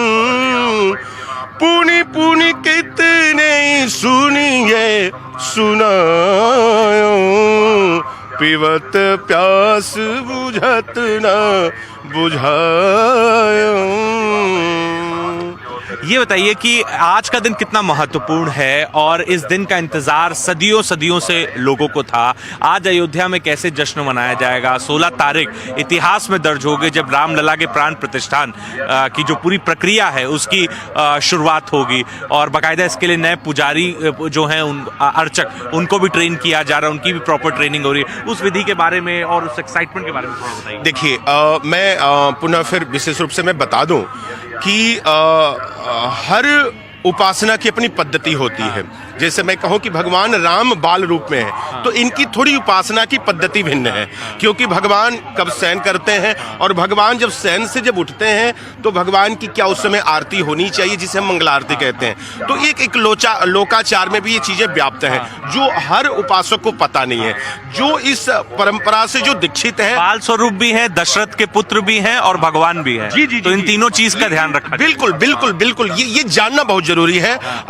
मैं बता दूं आदरणीय मिश्रा जी कि यह अभी जनमानस के बीच ये सब सारी चीजें बस केवल एक सीमित सूचनाएं हैं, दुनिया जानती नहीं है, और कारण है कि अनेक विवाद बन करके आ रहे हैं, उभर करके आ रहे हैं, तो थोड़ा सा उससे परहेज किया जाए। पहले इसको समझना है, ये बड़ा गहरा थोड़ा डीप विषय है कि भगवान बाल रूप में है, भगवान बाल रूप में है, उनकी सेवा कैसे की जाए, थोड़ी सी उनकी अप्रस अलग है, तो थोड़ा उसे समझना पड़ेगा जो इस परंपरा के आचार्य हैं। तो फिर उन्हें इसलिए ट्रेंड किया जा रहा है कि भगवान कब शयन से, जैसे एक बच्चा जब बिस्तर से जब रोता है तो माँ कैसे जाकर के उसको दुग्धपान करती है या फिर उसे मनाती है, तो ठीक उसी प्रकार से इसके एक नए सिरे से जो प्रोसीजर हैं वो लिखे जा रहे हैं, वो तय किए जाएंगे और उसी के हिसाब से मंदिर में पूजा होगी, रोजाना उपासना होगी। जी जी जी, अवश्य, जी जी जी, उपासना होगी। अच्छा, एक जो आप हमेशा भजन सुनाते आ रहे हैं राम का, आज वो वाला हो जाए, मेरे प्रभु राम आए हैं। बिल्कुल अवश्य। मैं कहूँ कि यह ठाकुर जी की बड़ी अनंत कृपा है, सीताराम भगवान की कंठ भले मेरा है पर गवैया सीताराम भगवान है। तो कहना है सजा दो घर को गुलशन सा, मेरे घर राम आए हैं, लगे कुटिया भी दुल्हन सी, सजी कुटिया भी दुल्हन सी, मेरे घर राम आए हैं। थैंक यू सो मच, बहुत बहुत शुक्रिया आपका हमसे जुड़ने के लिए। महाराज जी ने वक्त निकाला और हमसे जुड़ने के लिए यहाँ पर आए। So as we were speaking about Shivani, that you know he is a 5-year-old child. He is also a son of King Dashrath. He is Lord Rama. So all these things, all these points need to be considered at the time of drafting the procedures. How the daily routine of Ram Lalla would be after the Pran Pratishtha, and perhaps that is for that a panel has been set up. 3-member panel has been set up, which is looking into that, drafting the daily routine of Ram Lalla. कैसे उनको सुबह उठाया जाएगा, कैसे उनको रात में सुलाया जाएगा, कैसे पूजा होगी, all these things are being decided. And in fact, Shivani, I did get this opportunity to speak to Mithilesh Nandini ji Maharaj yesterday. In fact, he told us that how he is training 21 devotees, 21 pujaris, archaks, and those pujaris are going to serve Lord Rama in years to come. Back to you. All right. Let's also get you some ground reports from Ayodhya. Monica and Nisha, two young girls who've come all the way from Darbhanga, sisters, have captured all the attention at Saryu Ghat at Ram Ki Pedi with their beautiful handmade paintings. My colleague Aman Sharma bringing you this report. Lord Ram's Pratishthan has started today in Ayodhya, and literally Lord Ram is here on the Saryu Ghat. I am this beautiful painting that I saw today at the Ram Ki Pedi. This is Monica, and her sister Nisha is doing another painting, and both these sisters have come all the way from Darbhanga in Bihar to make these beautiful paintings on the ghats of Saryu at Ram Ki Pedi. So Monica, you have made this painting? So what is the idea behind this painting? And this is a beautiful painting. ऐसा लग रहा है भगवान राम आ ही गए हैं अयोध्या। जी, जैसा कि मैं दरभंगा बिहार से हूँ, मिथिला से, तो हमारे यहाँ कहते हैं ना कि कोई मेहमान आते हैं, जैसे राम जी हमारे में मिथिला के दामाद हैं, तो उनके स्वागत में कई सारे उत्सव मनाए जाते हैं, जैसे घरों को सजाया जाता है, रंगोली बनाया जाता है। कितनी देर लगी आपको बनाने में? 14 से 15 घंटे। 14 से 15 घंटे। She's taken 14 to 15 hours, and her sister Nisha is painting another painting. They will take you there. Come, Monica, come. And she is doing another beautiful painting here. This is the second painting that they are making with watercolors and acrylic colors. This is one made with acrylic colors. निशा जी, आप इतनी दूर से आई हैं दरभंगा से, तो ये painting का क्या भाव है? सर, रंगों की दुनिया बेहद दिलचस्प होती है, जहाँ कुछ तस्वीरें ऐसी होती है जो शब्द का सहारा लेती है, कुछ ऐसी तस्वीरें होती है जो कहीं अनकहीं बातें कह देती है। आर्टिस्ट की उंगली के जादू से रेखाएं थिरकती है रंग नाचता है और वो अपनी पूरी सृष्टि कैनवस पे रचता है। मैं भी एक आर्टिस्ट हूँ, मैं बचपन से ही पेंटिंग्स करती हूँ। मैंने 8-9 साल मधुबनी पेंटिंग किया है, 5 साल फाइन आर्ट्स किया है, 3 साल मॉडर्न आर्ट किया है। तो जो मेरी दुनिया है, जो हम वही आज दिखाने का प्रयास कर रहे हैं कि मेरी दुनिया कैनवस है और कैनवस पे जो हम राम के लिए सोच रहे हैं, जो फील कर रहे हैं, वही मेरे हाथ से, मेरे पेंट से निकल के आ रहा है। किस तरीके से पूजा की शुरुआत होगी? 16 तारीख को जो यजमान यहाँ पर नियुक्त होंगे उनका स्नान इत्यादि करके प्रायश्चित्त होगा। उसके बाद जहाँ पर मूर्ति रखी हुई है, इस समय श्री विग्रह जो रखा हुआ है, वहाँ पर उस कमरे में जो उस मूर्ति के मूर्तिकार हैं उनका पूजन होता है और वो एक बार मतलब अंतिम बार मूर्ति को निरीक्षण करते हैं, होम हवन होता है और उसको आचार्य लोगों को सौंप देते हैं कि आज से यह मूर्ति आपकी है, अब आप इसका स्थापन के लिए इसको ले जाएं। ये विधि उस दिन होगी 16 तारीख को। 12:39 का शुभ मुहूर्त किया गया है। जी, वही 84 सेकंड का मुहूर्त है। उसी अंदर उसी क्षण में भगवान को विराजमान कर दिया जाएगा और उनको मतलब प्रार्थना की जाएगी कि हे भगवान, अब आप आज से यहाँ पर जब तक सूरज चांद रहेगा, ऐसी प्रार्थना है उसमें, सूर्या चंद्रमसौ यावत ऐसा बताया जाता है, जब तक सूरज चांद रहेगा भगवान आप यहाँ पर विराजमान होइए और अपनी कृपा दृष्टि प्राणी मात्र के ऊपर अपनी कृपा दृष्टि डालिए। तो अंजन चला का भी किया जाएगा, कौन से दिन वो होगा? वो 21 तारीख को होगा, जब भगवान को 96 कलशों से स्नान होता है। उस समय अंजन उनका पट्टी खोल करके और घी, मधु और शहद, ये मतलब शहद इसका बना करके सोने की तार से भगवान के आंख को उन्मीलन बोलते हैं उसको, नेत्र उन्मीलन, वो किया जाएगा। महाराज जी, समझना आपसे ये चाहेंगे कि बहुत बड़ी जिम्मेदारी आपको दी गई है और एक तो उस पैनल का आप हिस्सा हैं जो सिलेबस और एक जो पद्धति, किस तरह रामलला का दिन शुरू होगा, कब कब क्या क्या होगा, रामलला के आइडल के साथ कैसे पूजा पाठ होगी, पंडित, इसकी जिम्मेदारी दी गई है। और दूसरा अचरक जो है, हाँ, उनकी नियुक्ति, उनकी ट्रेनिंग भी आप देख रहे हैं। इस बारे में थोड़ा बताइए, कितनी बड़ी जिम्मेदारी ये है और कैसे इसका निर्वहन कर रहे हैं आप? धन्यवाद इस विषय को सुनने, समझने और लोगों तक ले जाने के लिए। जिम्मेदारी ज़रूर है, पर बड़ी इसलिए नहीं कि टीम करती है काम, समूह करता है काम। विद्वानों का एक समूह है, वो ये कर रहा है, उसमें मैं भी एक हूँ। हमारे बड़े पुजारी जी की अवस्था बहुत है। आने वाले समय में जिस विधि से पूजा होनी है उसके लिए और सुयोग्य प्रशिक्षित अर्चक वहाँ चाहिए। आवेदन मंगाए गए थे और देश भर से लगभग 3,2700 के आसपास लोगों ने आवेदन किया था। उनमें से मानकों को पूरा करते हुए कुछ नाम चुने गए थे, कुछ फॉर्म चुने गए थे, लगभग 300। उनसे परीक्षा करके 27 लोगों को लिया गया था। कुछ निजी कारणों से, कुछ नीतिगत कारणों से कुछ लोगों ने अपने को उसमें अक्षम, अयोग्य पाया और फिर 21 लोग प्रशिक्षण ले रहे हैं। ये 21 लोग वो हैं जो वैदिक पद्धति, मंत्र और पूजा पद्धति से आशय है कि देवताओं को लक्ष्य करके उनके अपने अनुरूप पूजा विधान आगमों में विद्यमान है, स्मृतियों में विद्यमान है। Let's also go across to our guest joining us. Sadhvi Pragya Bharti is joining us, Sadhvi Jaya Bharti and Siddharth S. Kumar, who's an astrologer. Sadhvi Pragya Bharti, सबसे पहले मैं आपसे शुरू करना चाहती हूँ। आज जो दो चीजें होंगी, प्रायश्चित सेरेमनी और कर्मकोटि पूजा, ये क्या होता है, ये जरा हमारे दर्शकों को बताइए।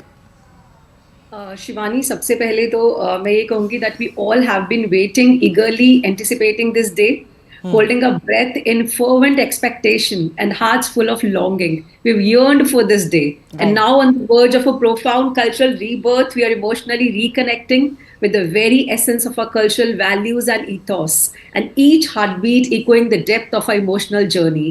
तो ये बहुत ही एक स्पेशल डे है हमारे लिए। जैसा कि अभी बताया प्रायश्चित संस्कार के बारे में, जब प्राण प्रतिष्ठा होती है तो बहुत सारे उसमें संस्कार किए जाते हैं। पूजा की पद्धति होती है, प्रभु को किस तरीके से स्थापित किया जाए, बिकॉज द लॉर्ड जो उनका एज है that is only 5 years of age. Ram Lalla को, why we are saying Ram Lalla would be reestablished there, उनको हम लेकर के आएंगे। Why we are saying this, because जो राम लल्ला है वो 5 साल के हैं, his age is of 5 years of a child. तो ये एक सबसे बड़ी बात है, और उसमें ये जो संस्कार किया जाता है, ये संस्कार सिंबलाइज करता है कि हम किस तरीके से प्रभु को वहां पर हम स्टैब्लिश कर रहे हैं, और किस तरीके से लाइक हम प्रभु के आगे प्रार्थना करते हैं। We pray in front of lord and we seek forgiveness and we seek कि अब जो हम आपको इतने समय के बाद वहां पे स्टैब्लिश करने जा रहे हैं, तो हम एक पूरी अर्चना से, पूरे मन से वो प्रार्थना करते हैं कि भगवान वहां पे हम उनको पुनर्स्थापित करें। साध्वी जया भारती, आपसे भी मैं पूछना चाहती हूँ, आपके ख्याल आज जो ये प्राण प्रतिष्ठा का जो पूरा एक सेरेमनी है आज से शुरू हो रहा है, उसमें कर्म कोटि पूजा भी लिखा है आज के दिन, तो आपका first of all your first thoughts today, and if you can tell us a little bit more about what this puja is. Hi Shivani. So absolutely elated and enthralled because it's not we've been a part of the movement and it's been a 5-year long wait, and I can actually empathize and equate my feelings how Shabri would have felt that after a very, very, very long wait, when she might have eventually seen Lord Ram coming to her kutia, what her feelings could have been. And look at the magnanimity, look across people. It's not limited to Ayodhya, it's not limited to India. I was listening to the Maharani of Nepal talking, and she's in Ayodhya right now. She's there because of her connection, because of Ma Sita to Ayodhya and Ram. And people from across the globe are expressing their joy, their happiness. And it's a complete not homecoming of Ram, I would say, but it's a homecoming of Sanatanis across the world. So it's a reckoning and a homecoming for us. And obviously, it's an emotional moment today. The pujas that are starting, you've been asking the question that what these mean. So there's a process. So we've been listening to all the, the Purohits and the Vedic masters here.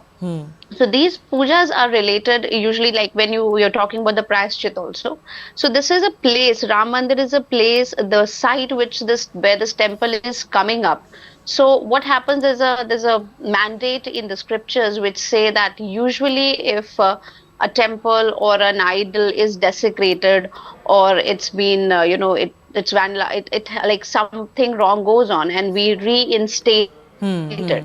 So, or what happens, and even if the puja or the the regular offerings and ceremonies that are regularly done on continuous basis, and there is a discontinuity in that, and when you restart it. Yes. So before doing it, so before you restart all the ceremonies again after that break, so these Prayashchit and the Karmakoti pujas are there. Okay. And when we are talking about the Pran Pratishtha, so Pran Pratishtha in itself is a very very extensive and very expansive process in itself, because it is actually, right now it's an idol, it's crafted out of matter. And in Indian system, and even now science has said that there are various elements that actually which compound together and form a body, but beyond that body is the vital force. So when we do the Pran Pratishtha, it is actually invoking that vital energy of God, asking the higher consciousness of God, invoking the consciousness of the God into that idol of matter. Once that is completed, it is then being believed, understood that now the deity is live in that idol form. It is now the disciples can go, the devotees can go, the idol listens to the prayers, gives the blessing. So it's not a very small thing that a few mantras are done, a small yagya is done, and the Pran Pratishtha is done. So Pran Pratishtha is a very elaborate process. Right. So like we are saying, it is starting today. It's gonna take these 7 days, and it will culminate into now the doors being open, the deity is there established in the live form on the 22nd. Yes, and there is a window of only about 40 seconds or so that has been prescribed, which is the best time that has been given for that exact moment of Pran Pratishtha to take place. I want to go across, to the astrologer on the panel as well, as Siddharth S. Kumar. Overall, what is the significance of January 22? Because, of course, we have heard that this is a very auspicious time. Possibly a time like this would not have come for many, many years. So what is that nakshatra which is so auspicious and so important that the ceremony is taking place on January 22?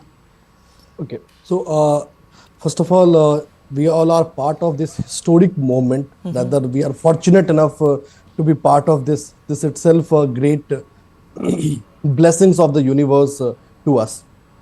Now coming to the January 22 as a date.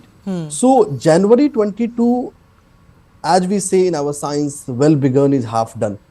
So the real process starts from today itself on Jan 16. And if I talk about today as well, so today we also have a Sarvat Siddhi Yoga as well as a Ravi Yoga. So even the beginning is set in a tone which has an auspicious part to travel it out. Second thing is that every process needs time, every process needs its own effort, and Pran Pratishtha in itself is a big responsibility, and which need to be carried by the people, the Yajman. And today we will start with preparing their journey, which Modi ji also doing an anusthan to be capable enough to do the part of this. Now coming to the 22nd of January, this is one of the most precious time that we could have thought it of. That is one of the most beautiful time that we could design, and we have got around 80 seconds. So that day falls on a Sukla Paksh Dwadasi Tithi. The day is also Monday with Indra Yoga and Balav Karan.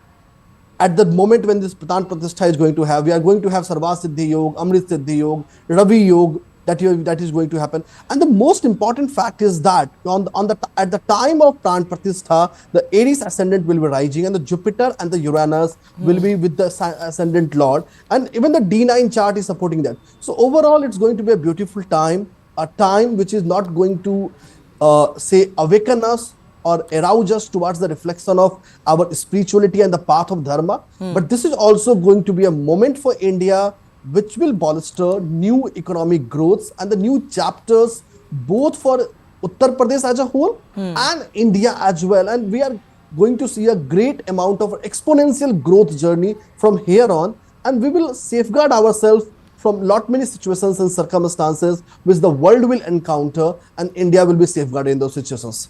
ये जनवरी 22 को मृगशिरा नक्षत्र की बात हुई है, मेरे ख्याल से ये वही पीरियड है जिसमें प्राण प्रतिष्ठा की जाएगी. तो इसके बारे में कुछ और बताएंगे कि ये क्या होता है नक्षत्र?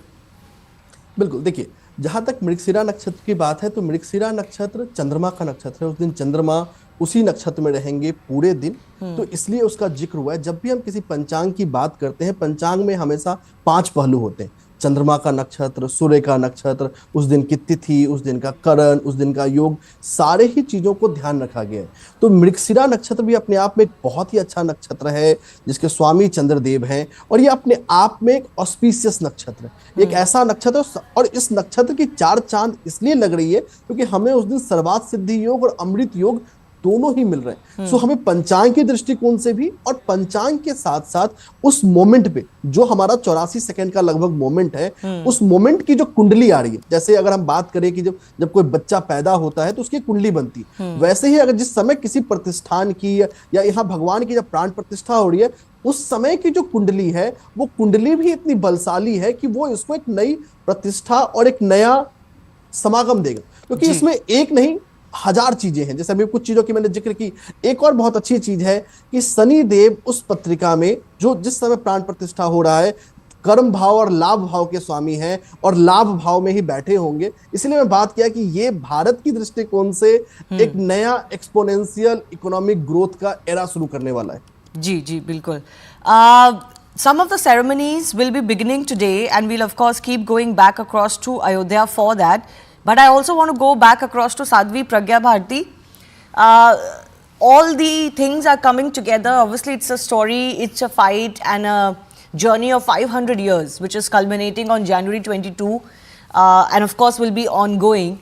Siddharth was talking about how this period is going to be very auspicious for us economically and growth-wise. But this moment is also about the faith of 1 billion people being realized and being fulfilled after 500 years. And what do you make of the kind of participation that the public has shown? You know, from the time the judgment came, there have been scores of Indians, crores of them who've contributed to the temple trust. They're sending soil, they're sending gifts of their own accord. Several people have landed up in Ayodhya, you know, they're just celebrating in their own way. The entire occasion has indeed become a festival across the country. Absolutely, Shivani. It's a huge festival, and the country and countrymen alike, I would say, they all are in festive mood right now because Lord Ram is coming back. It's his homecoming after 500 years. The Ram temple has finally manifested as a history of 500 years of struggle marked by numerous sacrifices and dedication. And finally, this temple is turning into reality. This is the triumph of devotion, the victory of millions of Hindus.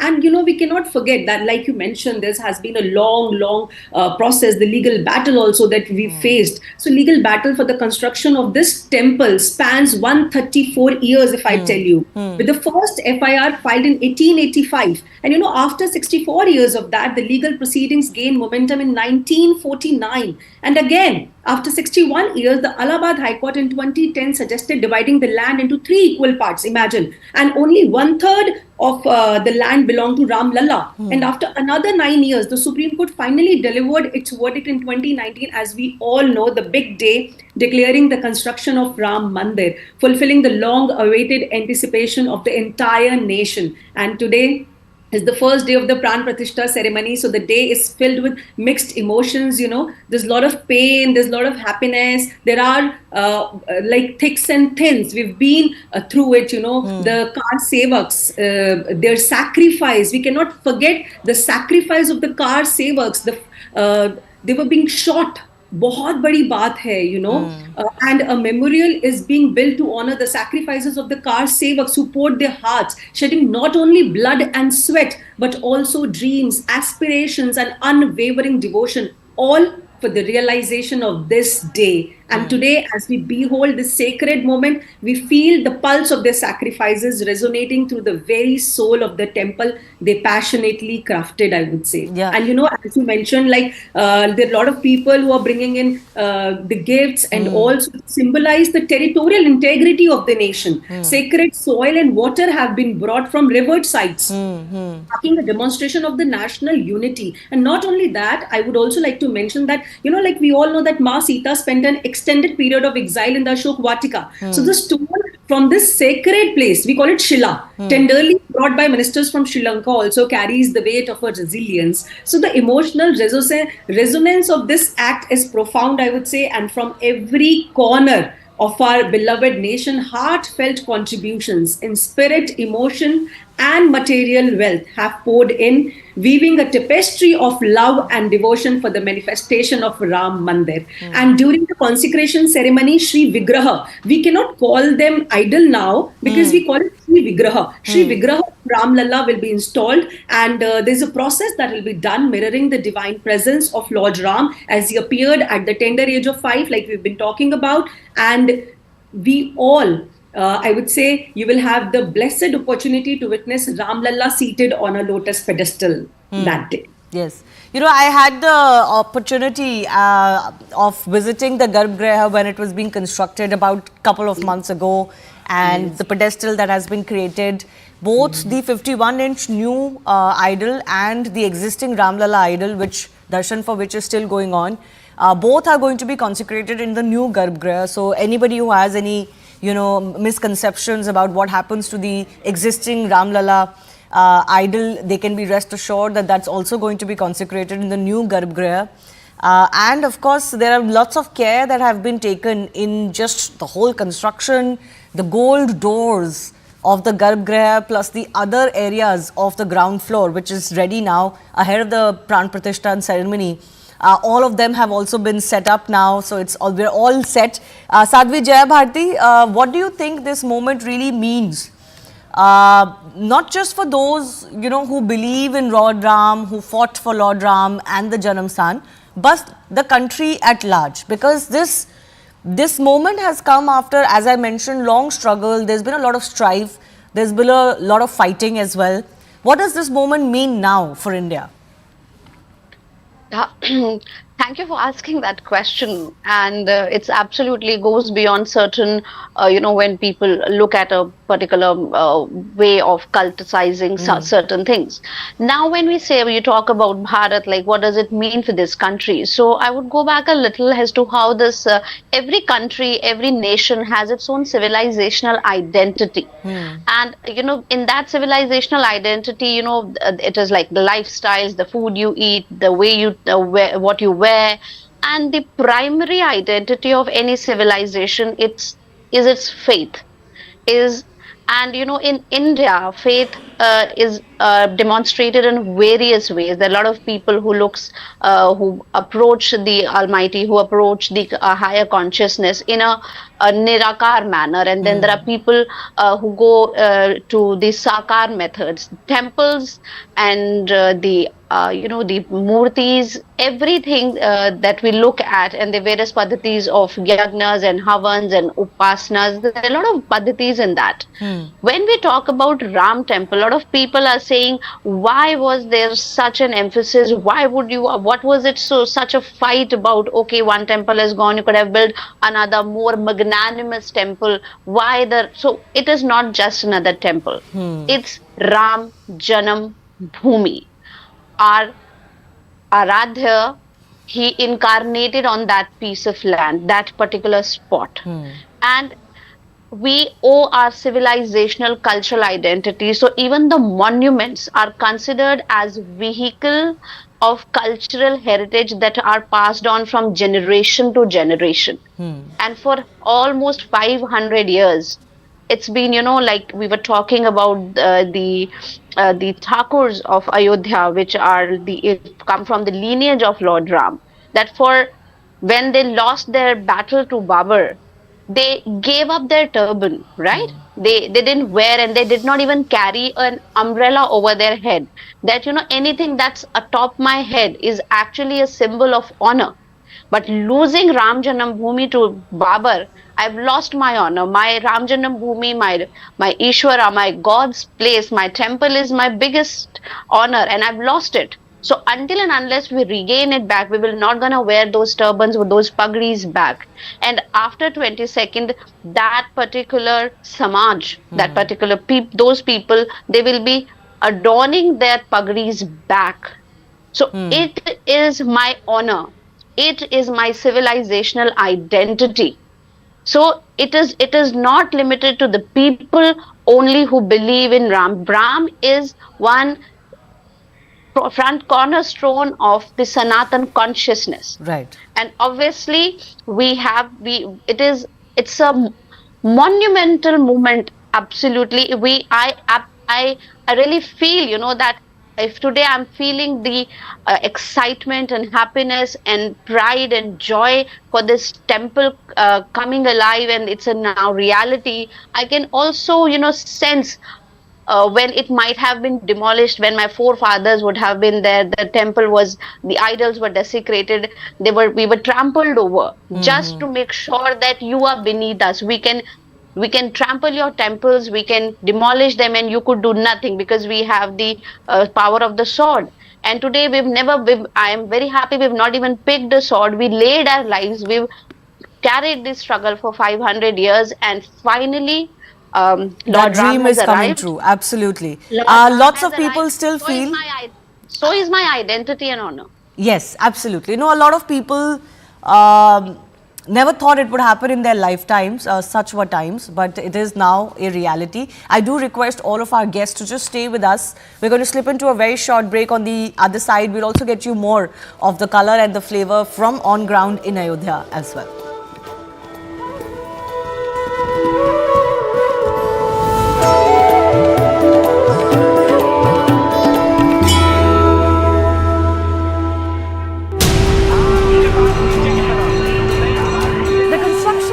Temple in itself is a huge moment for Indian civilization. The enthusiasm, the excitement among the devotees can clearly be seen and experienced here. संविधान में राम है, राज्य की कल्पना में राम है, रोम रोम में राम है, भारत के राम है, भारत में राम है। राम राम राम राम राम राम। धर्म को कैसे बांधते हुए, धर्म की सीमाओं में रहते हुए कैसे काम किया जाए। इसके ऊपर आप अभी देख नहीं सकेंगी, वो विष्णु जी का है और वो एक तरीके से समुद्र मंथन उसकी कहानी है। Thousands of devotees have come to this Naya Ghat. They are offering prayers to Lord Surya.